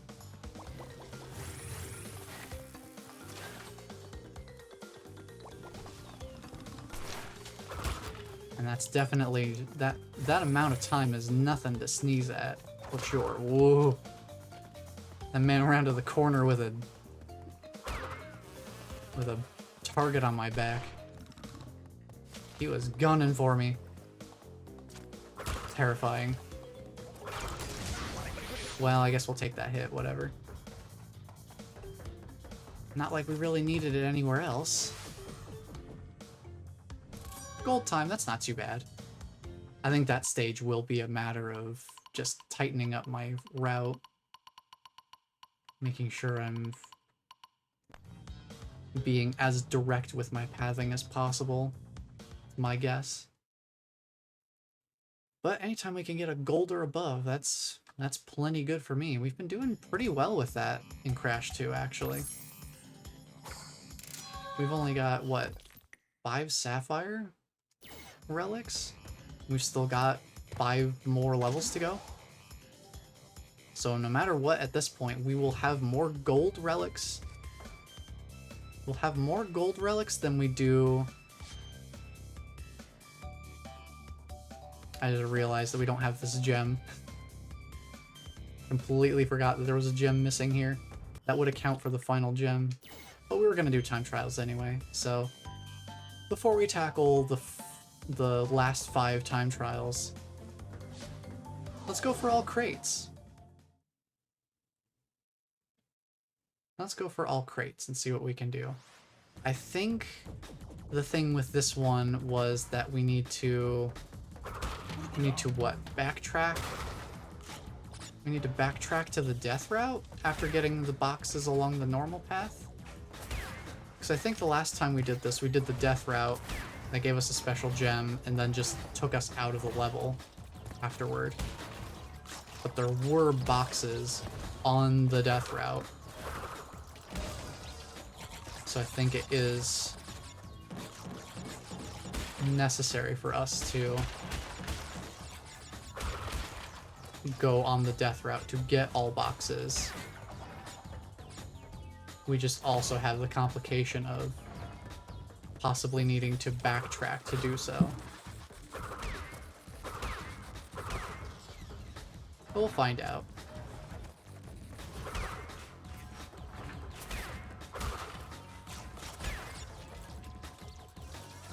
Slide into you. This also gives us a chance to kind of preview the level a little. So that we have some idea of what we're up against. Well, I guess I was just off to the side far enough for that to be a problem. Wait for these to go.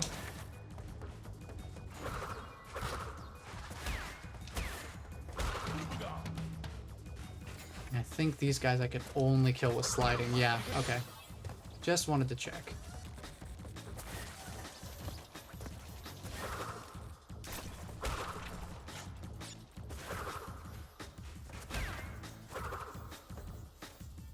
Alright, let's check out the bonus room. Because I haven't actually been down here yet. the first time I went through this stage. I just went on that death route platform, and that just took me out of the level. We went on the death route, we got the gem, we got the power crystal by that point, so we were done with the level. Now we need to go back, because there were some activation... Ooh. There were some activation crates. Can I make it over this? Oh, I can. Nice. Not super easily, but I can make it. It is possible.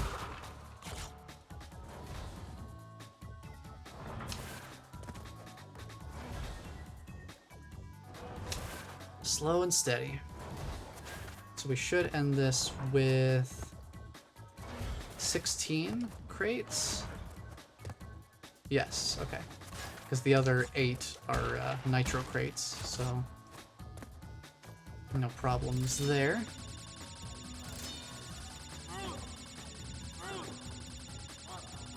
I know there were some nitro crates earlier in the level as well.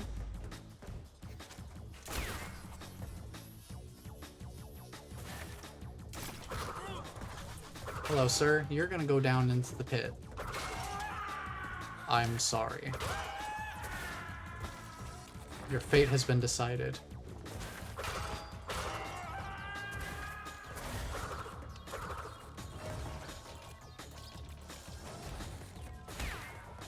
Oh boy, there's some more nitro crates. That should account for a lot of crate activity. This is gonna be an interesting stage to speed through. So yeah, we are gonna have to backtrack to the death route. Whoa. I did not expect that to actually... Oh yeah, because the nitro detonation is on the death route. That does make sense. So I am gonna have to backtrack. That's a big boy. Oh no, I got the shrinked.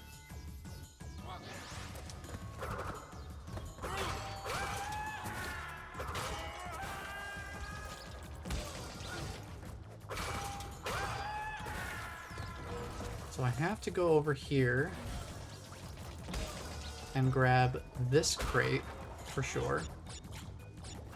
Can't remember, there are more crates over here. Oh, he actually advances. Okay. So it's just this one question mark crate. That's it. Grab the extra life, because why not? I can use it.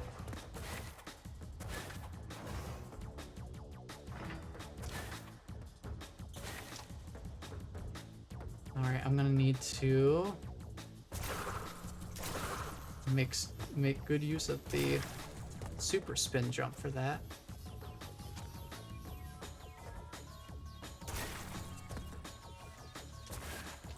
I'm just trying to cautiously approach this. Oh, now that we've died on the normal without getting to the death route, now it doesn't exist. That's a rip. Alright, let's head back to the... Let's head back up here, and this time, now we know what we're doing. So let me try and grab this again. I think we can manage it. It's not too terrible. I just gotta be a little more careful.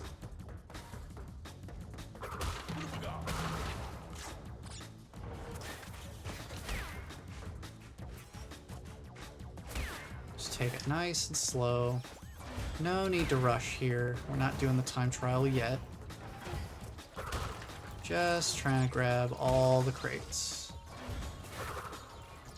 A bunch of crates here.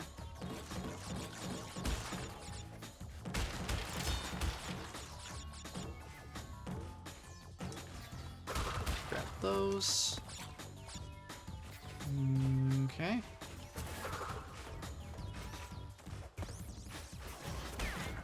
And this time I don't need to experiment with whether or not I can spin attack those guys. We know we can only slide.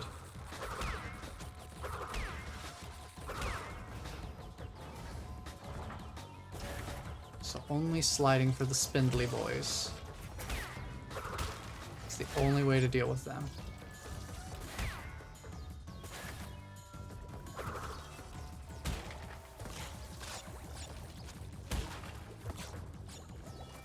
I should try to identify which checkpoint is closest to the death route.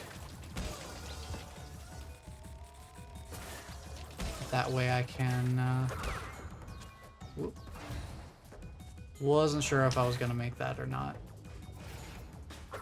And to identify where the closest checkpoint is, I think that one that we just hit is the closest.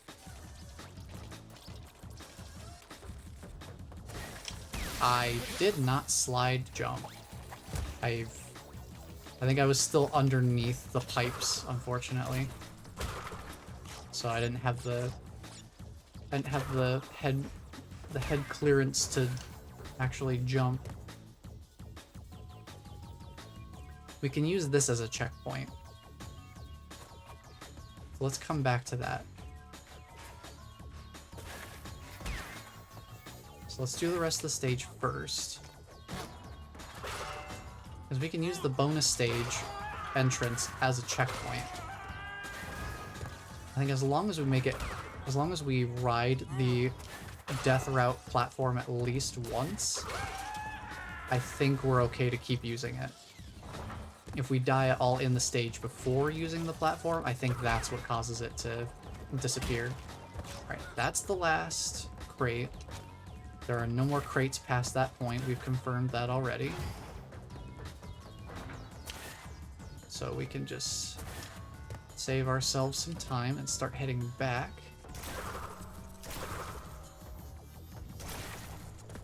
And we can take the secret area here.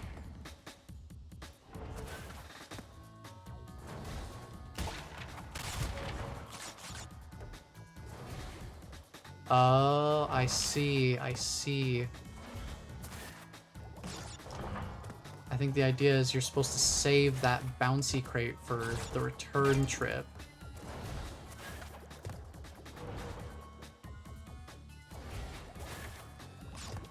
Possibly. I guess I'll just take the hit. I have the mask, it's fine.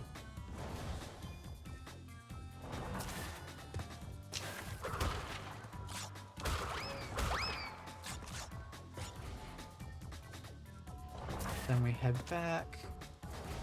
Just waiting for the cycles to line up. So I think that's how I'm kind of meant to do it. But we have already proven that we can get across with a super spin jump. It is possible to do that, so I think that'll probably be a better option if we need to do it again, rather than just hoping for the bounce crate to be enough. Excuse me. So yeah, right here, this is proof that the super spin jump actually does give us more height. A slide jump doesn't get us up here, but if we spin toward the top of our slide jump, we get a little bit more height. Crazy. Crazy stuff. But now we are on the death route. So let's grab the crates that we need to grab here.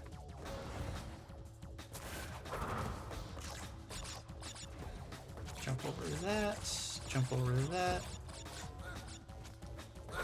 Sir? I need you to take out that nitro crate for me, thanks. Oof.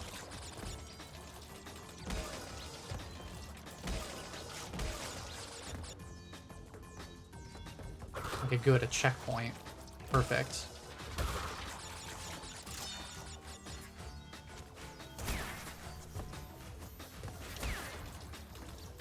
Alright, let's wait for these guys.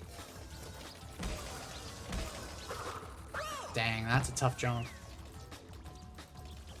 You just have to be far enough over to make the jump. If you're not far enough over, then you just don't make the jump.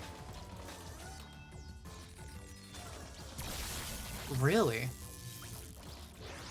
Does their hitbox linger that long? I guess I just have to make sure I'm waiting for long enough that their hitbox is not still active. Oh, that's a problem. Oh, never mind. Super spin jump saves the day. Hopefully this gets rid of all the rest of the crates. Nice. Delightful. So that's every gem. So they didn't tie any gems to time trial relics this time around. I guess that's just a Crash 3 only thing? Maybe? Well, we did have a Dr. Nitrous Brio who wanted us to gather all the gems, so we have them all. I assume this is him calling now. You have acquired all of the gems. Incredible. The crystals are not the only means of harnessing planetary energy. The gems have that ability as well. And with them, I can destroy the Cortex Vortex forever. Let me warp you to my completed laser installation. Oh, you're taking me right now?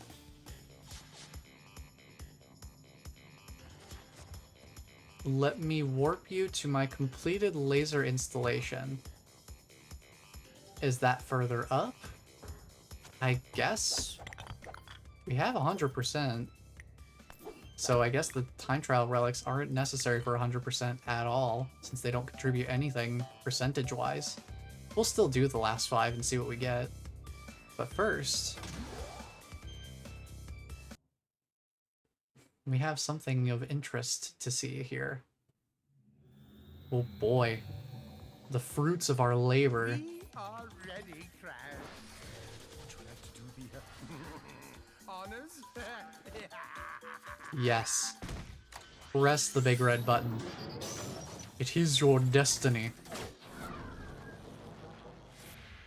Slice. Just right through there. Sorry, Cortex. You're, This is the canon ending. Because that's how Crash 3 starts, is with... Wait, is that how Crash 3 starts? Yeah, that is Crash 3 starting. That is how Crash 3 starts. Well, what a lovely cutscene. We did it. But we still got more time trials to give a shot to.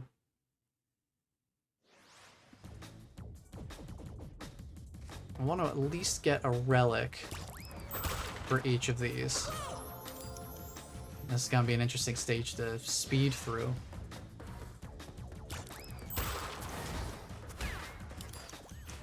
I'm just gonna have to ignore a bunch of enemies.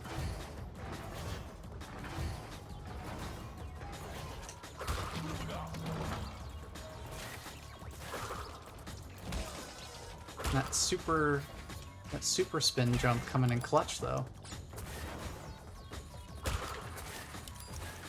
It does let us get up to platforms earlier than if we waited for cycles. That's important. Grab those. Whoops. Well, because I had taken damage, the hazards were paused, so I wasn't sure of the timing to go through there. Ooh. I almost tried to spin that guy. But yeah, we can just slide and do our super spin jump up there. Well, that's not ideal.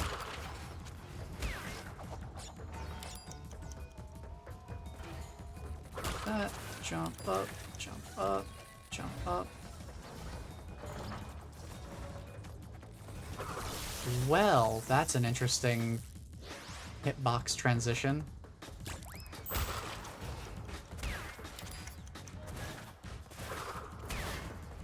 I have to wait for this cycle no matter what.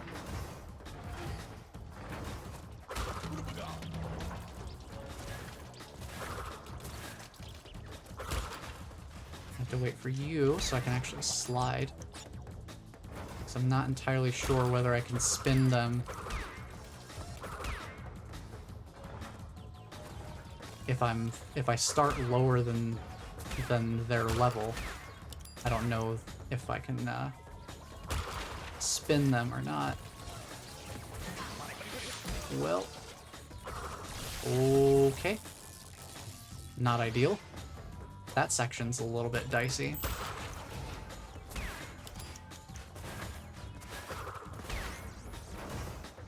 So yeah, I pretty much just wait for those. Nothing I can really do to speed that up. Ooh. Not ideal. Definitely not ideal. Definitely not ideal. Okay, let's restart. I want to try to hang on to that, to the mask for as long as I can.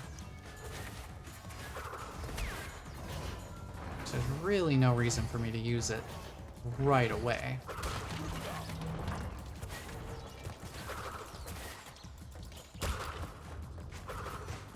I don't think I can spin these guys, even if I start out on a lower level than them.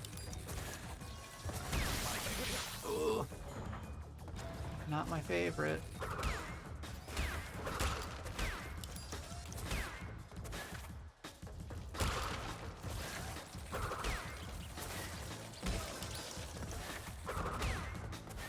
And slide through here, slide you out of the way.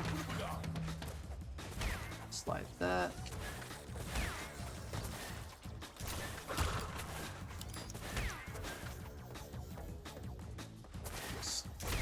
Slide through you. Oh boy. Get you out of the way, please. Thank you.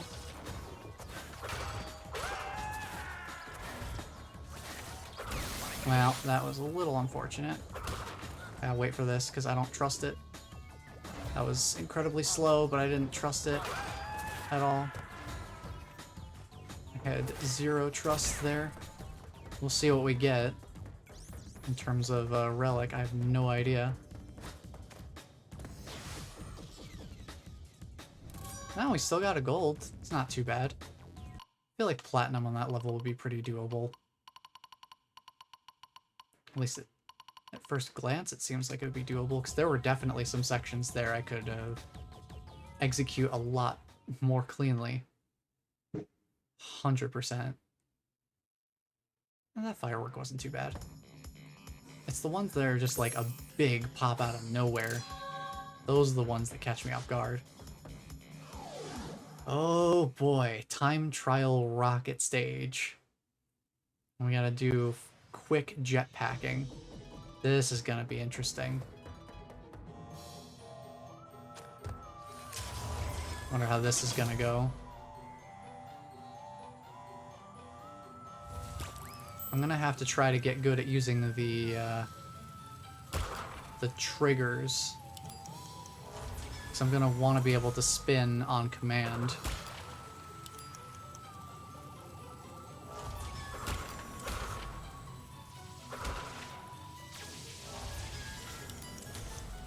And that means I need to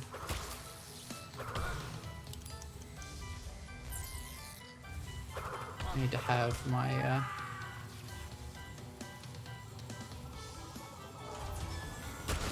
oof.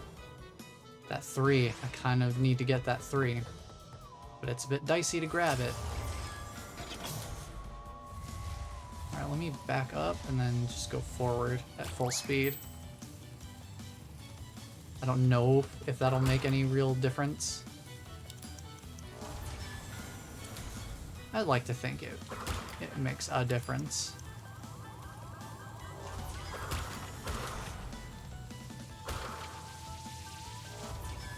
Those little rotating bits being on a cycle is going to be interesting. Can I hit this guy before he does again? I can. I can just barely snag him. Trying to get up there with those things in the way is problematic. Problematic at best.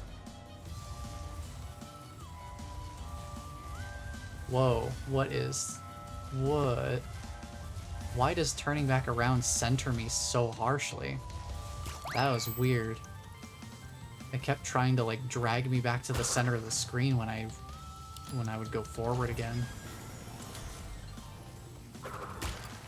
Is that intentional behavior?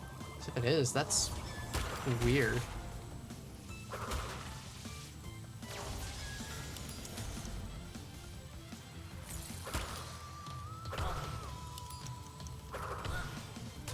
We just have to make sure we're close enough.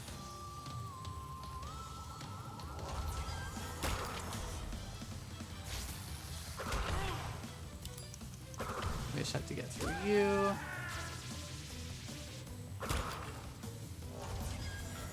Navigate the nitro. Duck underneath the cables there. Go to you. Land, and then just run. Run to the end. Run, crash, run. Ah, that definitely felt like a platinum. Jeez, that... Those jetpack stages are kind of dicey. Thankfully, they're kind of short, too. At least that one is. I don't remember exactly how long the other one is. We'll find out soon enough. 'Cause I think it's only 2 stages after this one. We get the fireflies and then another jetpacking stage. So, yeah. Almost back-to-back. But not quite.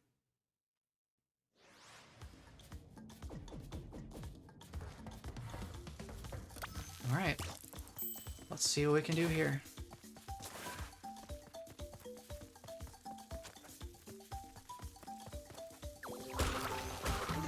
I think it is marginally faster for me to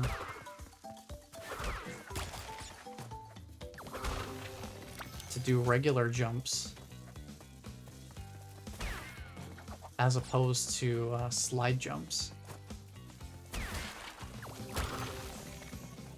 This way. So if I want to be making the most out of my running shoes, I'd best be doing short hops. Just regular jumps.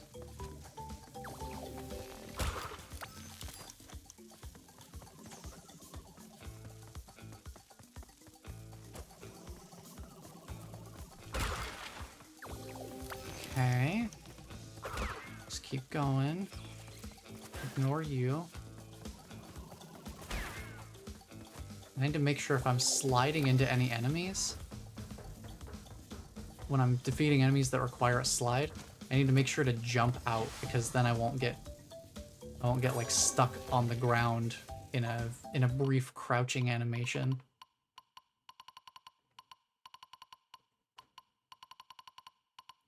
That one's probably a doable platinum, but again, that comes down to tighter routing, I think.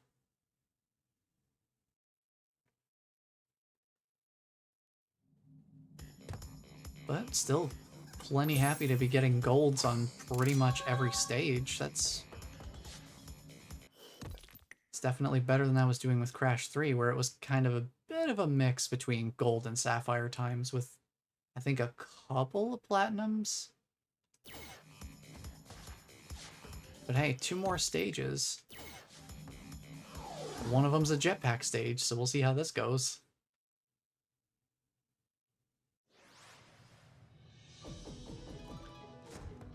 Alright, round 2. Round 2 on the jetpacks. Alright, let's go. There's a pipe there. Gotta watch out for those clear pipes. Ooh, boy. Okay, I need to veer down there. Okay. Let's get up here. Go for the timer when when those mines things spread out. Grab that. Just fly over top. Yeah. It's kind of tricky to steer when I'm just going at full speed the whole time. But as far as time trial is concerned, you kind of need to be going at full speed the whole time. I didn't get the mask. I saw a mask box at some point.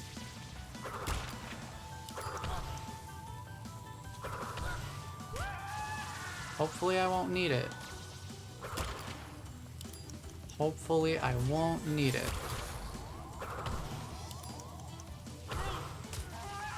Woo. Oh my goodness. I think I'd rather just play it safe there. May not have been the fastest option available to me, but it was definitely way safer for me to just double back for a second and not overcommit and burn myself. We got a gold. We might have gotten a platinum if we took a bit more of a risk there. But I think once I learn the route on that level, the platinum should be pretty doable, I would think. So that shouldn't be too bad.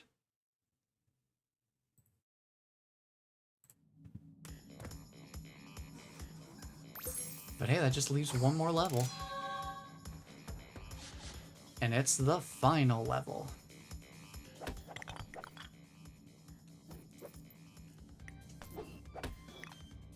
We've come a long way, and this game Crash 2 has definitely upped my platforming ability. It's got me, it's whipped me into shape for sure. So let's see if I can remember how literally any of this stage goes. Man, that hitbox lingers for so long. That's crazy how long the top of it remains a danger. Yeah, so just don't even worry about that.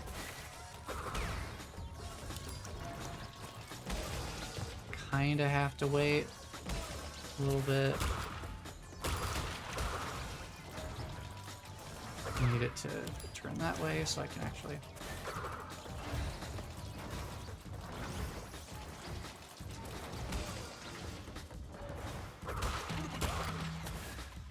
maybe this stage's timer will have a slight amount of generosity to it because of the couple of sections that are purely cycle-based. Like, there's really no way around it. Okay, so I can't walk under that. I have to get over it.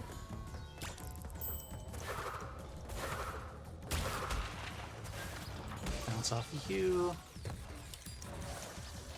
Oh, I was a little too far to the side. I was either too far or not far enough.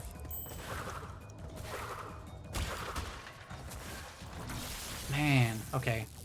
Slide jump there. We're learning. We're piecing it all together. One step at a time. Slide jump to make distance. And we can bounce off you.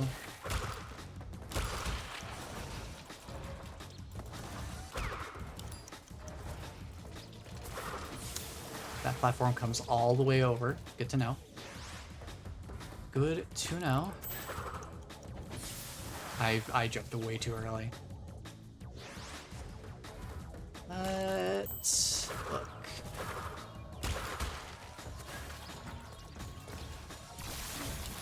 I need to be slide jumping there.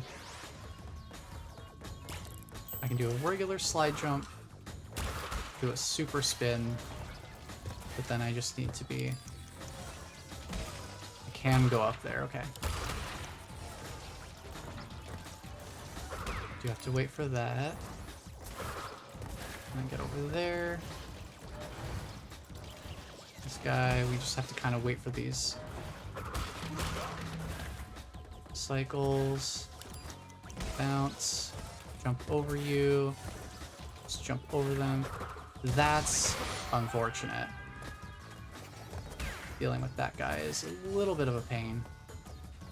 But I imagine we can figure something out. Ooh, that was unfortunate.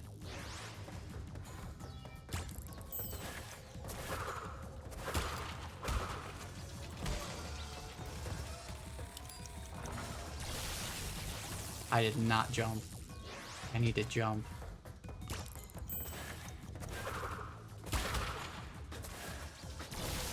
Man, maybe I should super jump there, or super spin jump.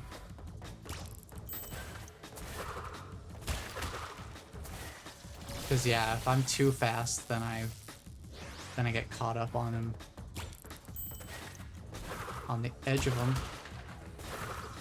But if I just do a super spin jump, I don't have to worry about it at all.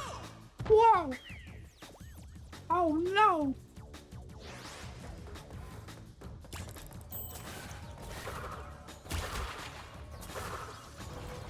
I mean, what's one extra super spin jump? Man, just that. Trying to figure out where I can bounce off of them is a little tricky too.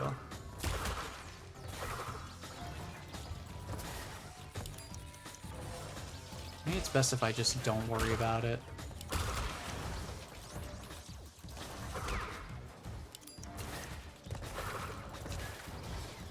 Okay. Gotta get around this guy.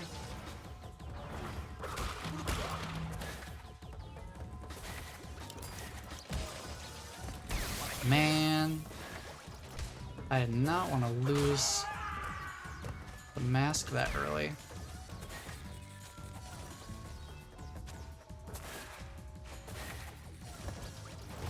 Okay. We can get through here, that's not too bad. Definitely just go for it there. We have to make sure we have enough room to deal with this guy. And then... Aw, I thought I could bounce off that.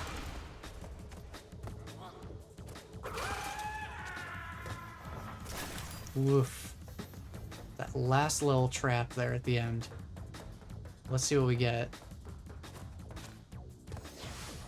What do we got? Oh, we got a gold. Nice. I will definitely take a gold. 100%.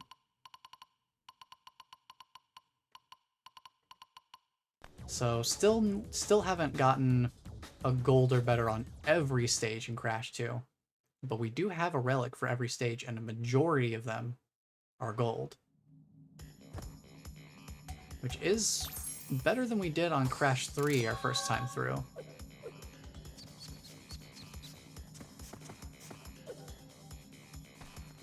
Hey, we get confetti. Just that tiny little bit of confetti. That was our reward. 101%. Wow. We did it. We got 101% on Crash 2.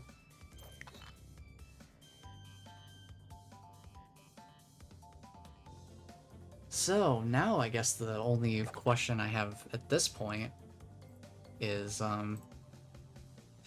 do we go back and do any time trial stuff now? Like in Crash 3 and, you know, Crash 2, just maybe finish up Crash 2's time trials, going for platinums, and then go for Crash 3 platinums before we dive into Crash 1? Because honestly, I have no idea what the 100% completion criteria is going to be for Crash 1. I have a feeling it's going to be monumentally different in some key ways. Mainly when it comes to gems and power crystals. So I'm thinking maybe we've kind of wrap up the last little bits of stuff that we can do in Crash 2 with the time trials, and then do the same for Crash 3. And then we go over to Crash 1 and have that be like our final test. And then we'll just do all of the Crash 1 stuff that we can, all in one concerted effort. And have Crash 1 be kind of like our way of sort of topping off the experience.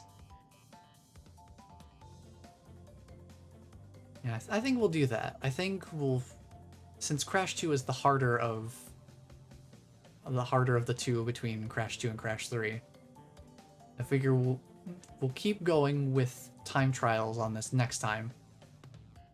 Try and get platinums on everything, since for most of the stages I'll actually know what the platinum times are that we're going for. We only have, what was it, like 6 stages or something? 5 stages that are sapphires. Those 5 stages are the only ones where we're not going to automatically know what the platinum time is for the stage. But I don't think that'll be a big problem by any means. But yeah, most of the stages we got gold, and we actually got a few platinums too, which is pretty sweet. Was not expecting to do quite as well with the time trials, considering that this game is harder than Crash 3 for sure. But hey, color me pleasantly surprised. So yeah, next time I think we'll go through, do some more time trial stuff with Crash 2, then hop over to Crash 3, do the same there, because we're still missing a couple gems over there as well. And I think they're time trial related. So we still have that mystery to solve as well. And then once Crash 2 and Crash 3 are all wrapped up, then we'll hit up Crash 1. And that will be our final challenge to surmount. And from what I've seen and heard about the game, it is going to be quite the challenge. Particularly the infamous Stormy Ascent. But we'll get to that point later on. For now, that will be it for me for today. So thank you all for being here and hanging out. Crash 2 has been a lot of fun to revisit. Lots of nostalgia here for me. And for sure, those surf music stages are the ones that first come to mind for me whenever I think of this game. That music is super nostalgic for me. And the music is just so good in these games. It's like, you'd be hard-pressed to find an actually, like, sincerely bad track in, for sure, Crash 2 or 3. I can't vouch for Crash 1 because I've barely heard its soundtrack. Oh, excuse me. My apologies. I wasn't fast enough on the mic muting there.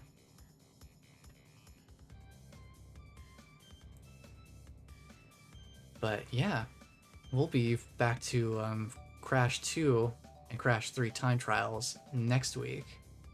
So, until the next stream, take care everyone.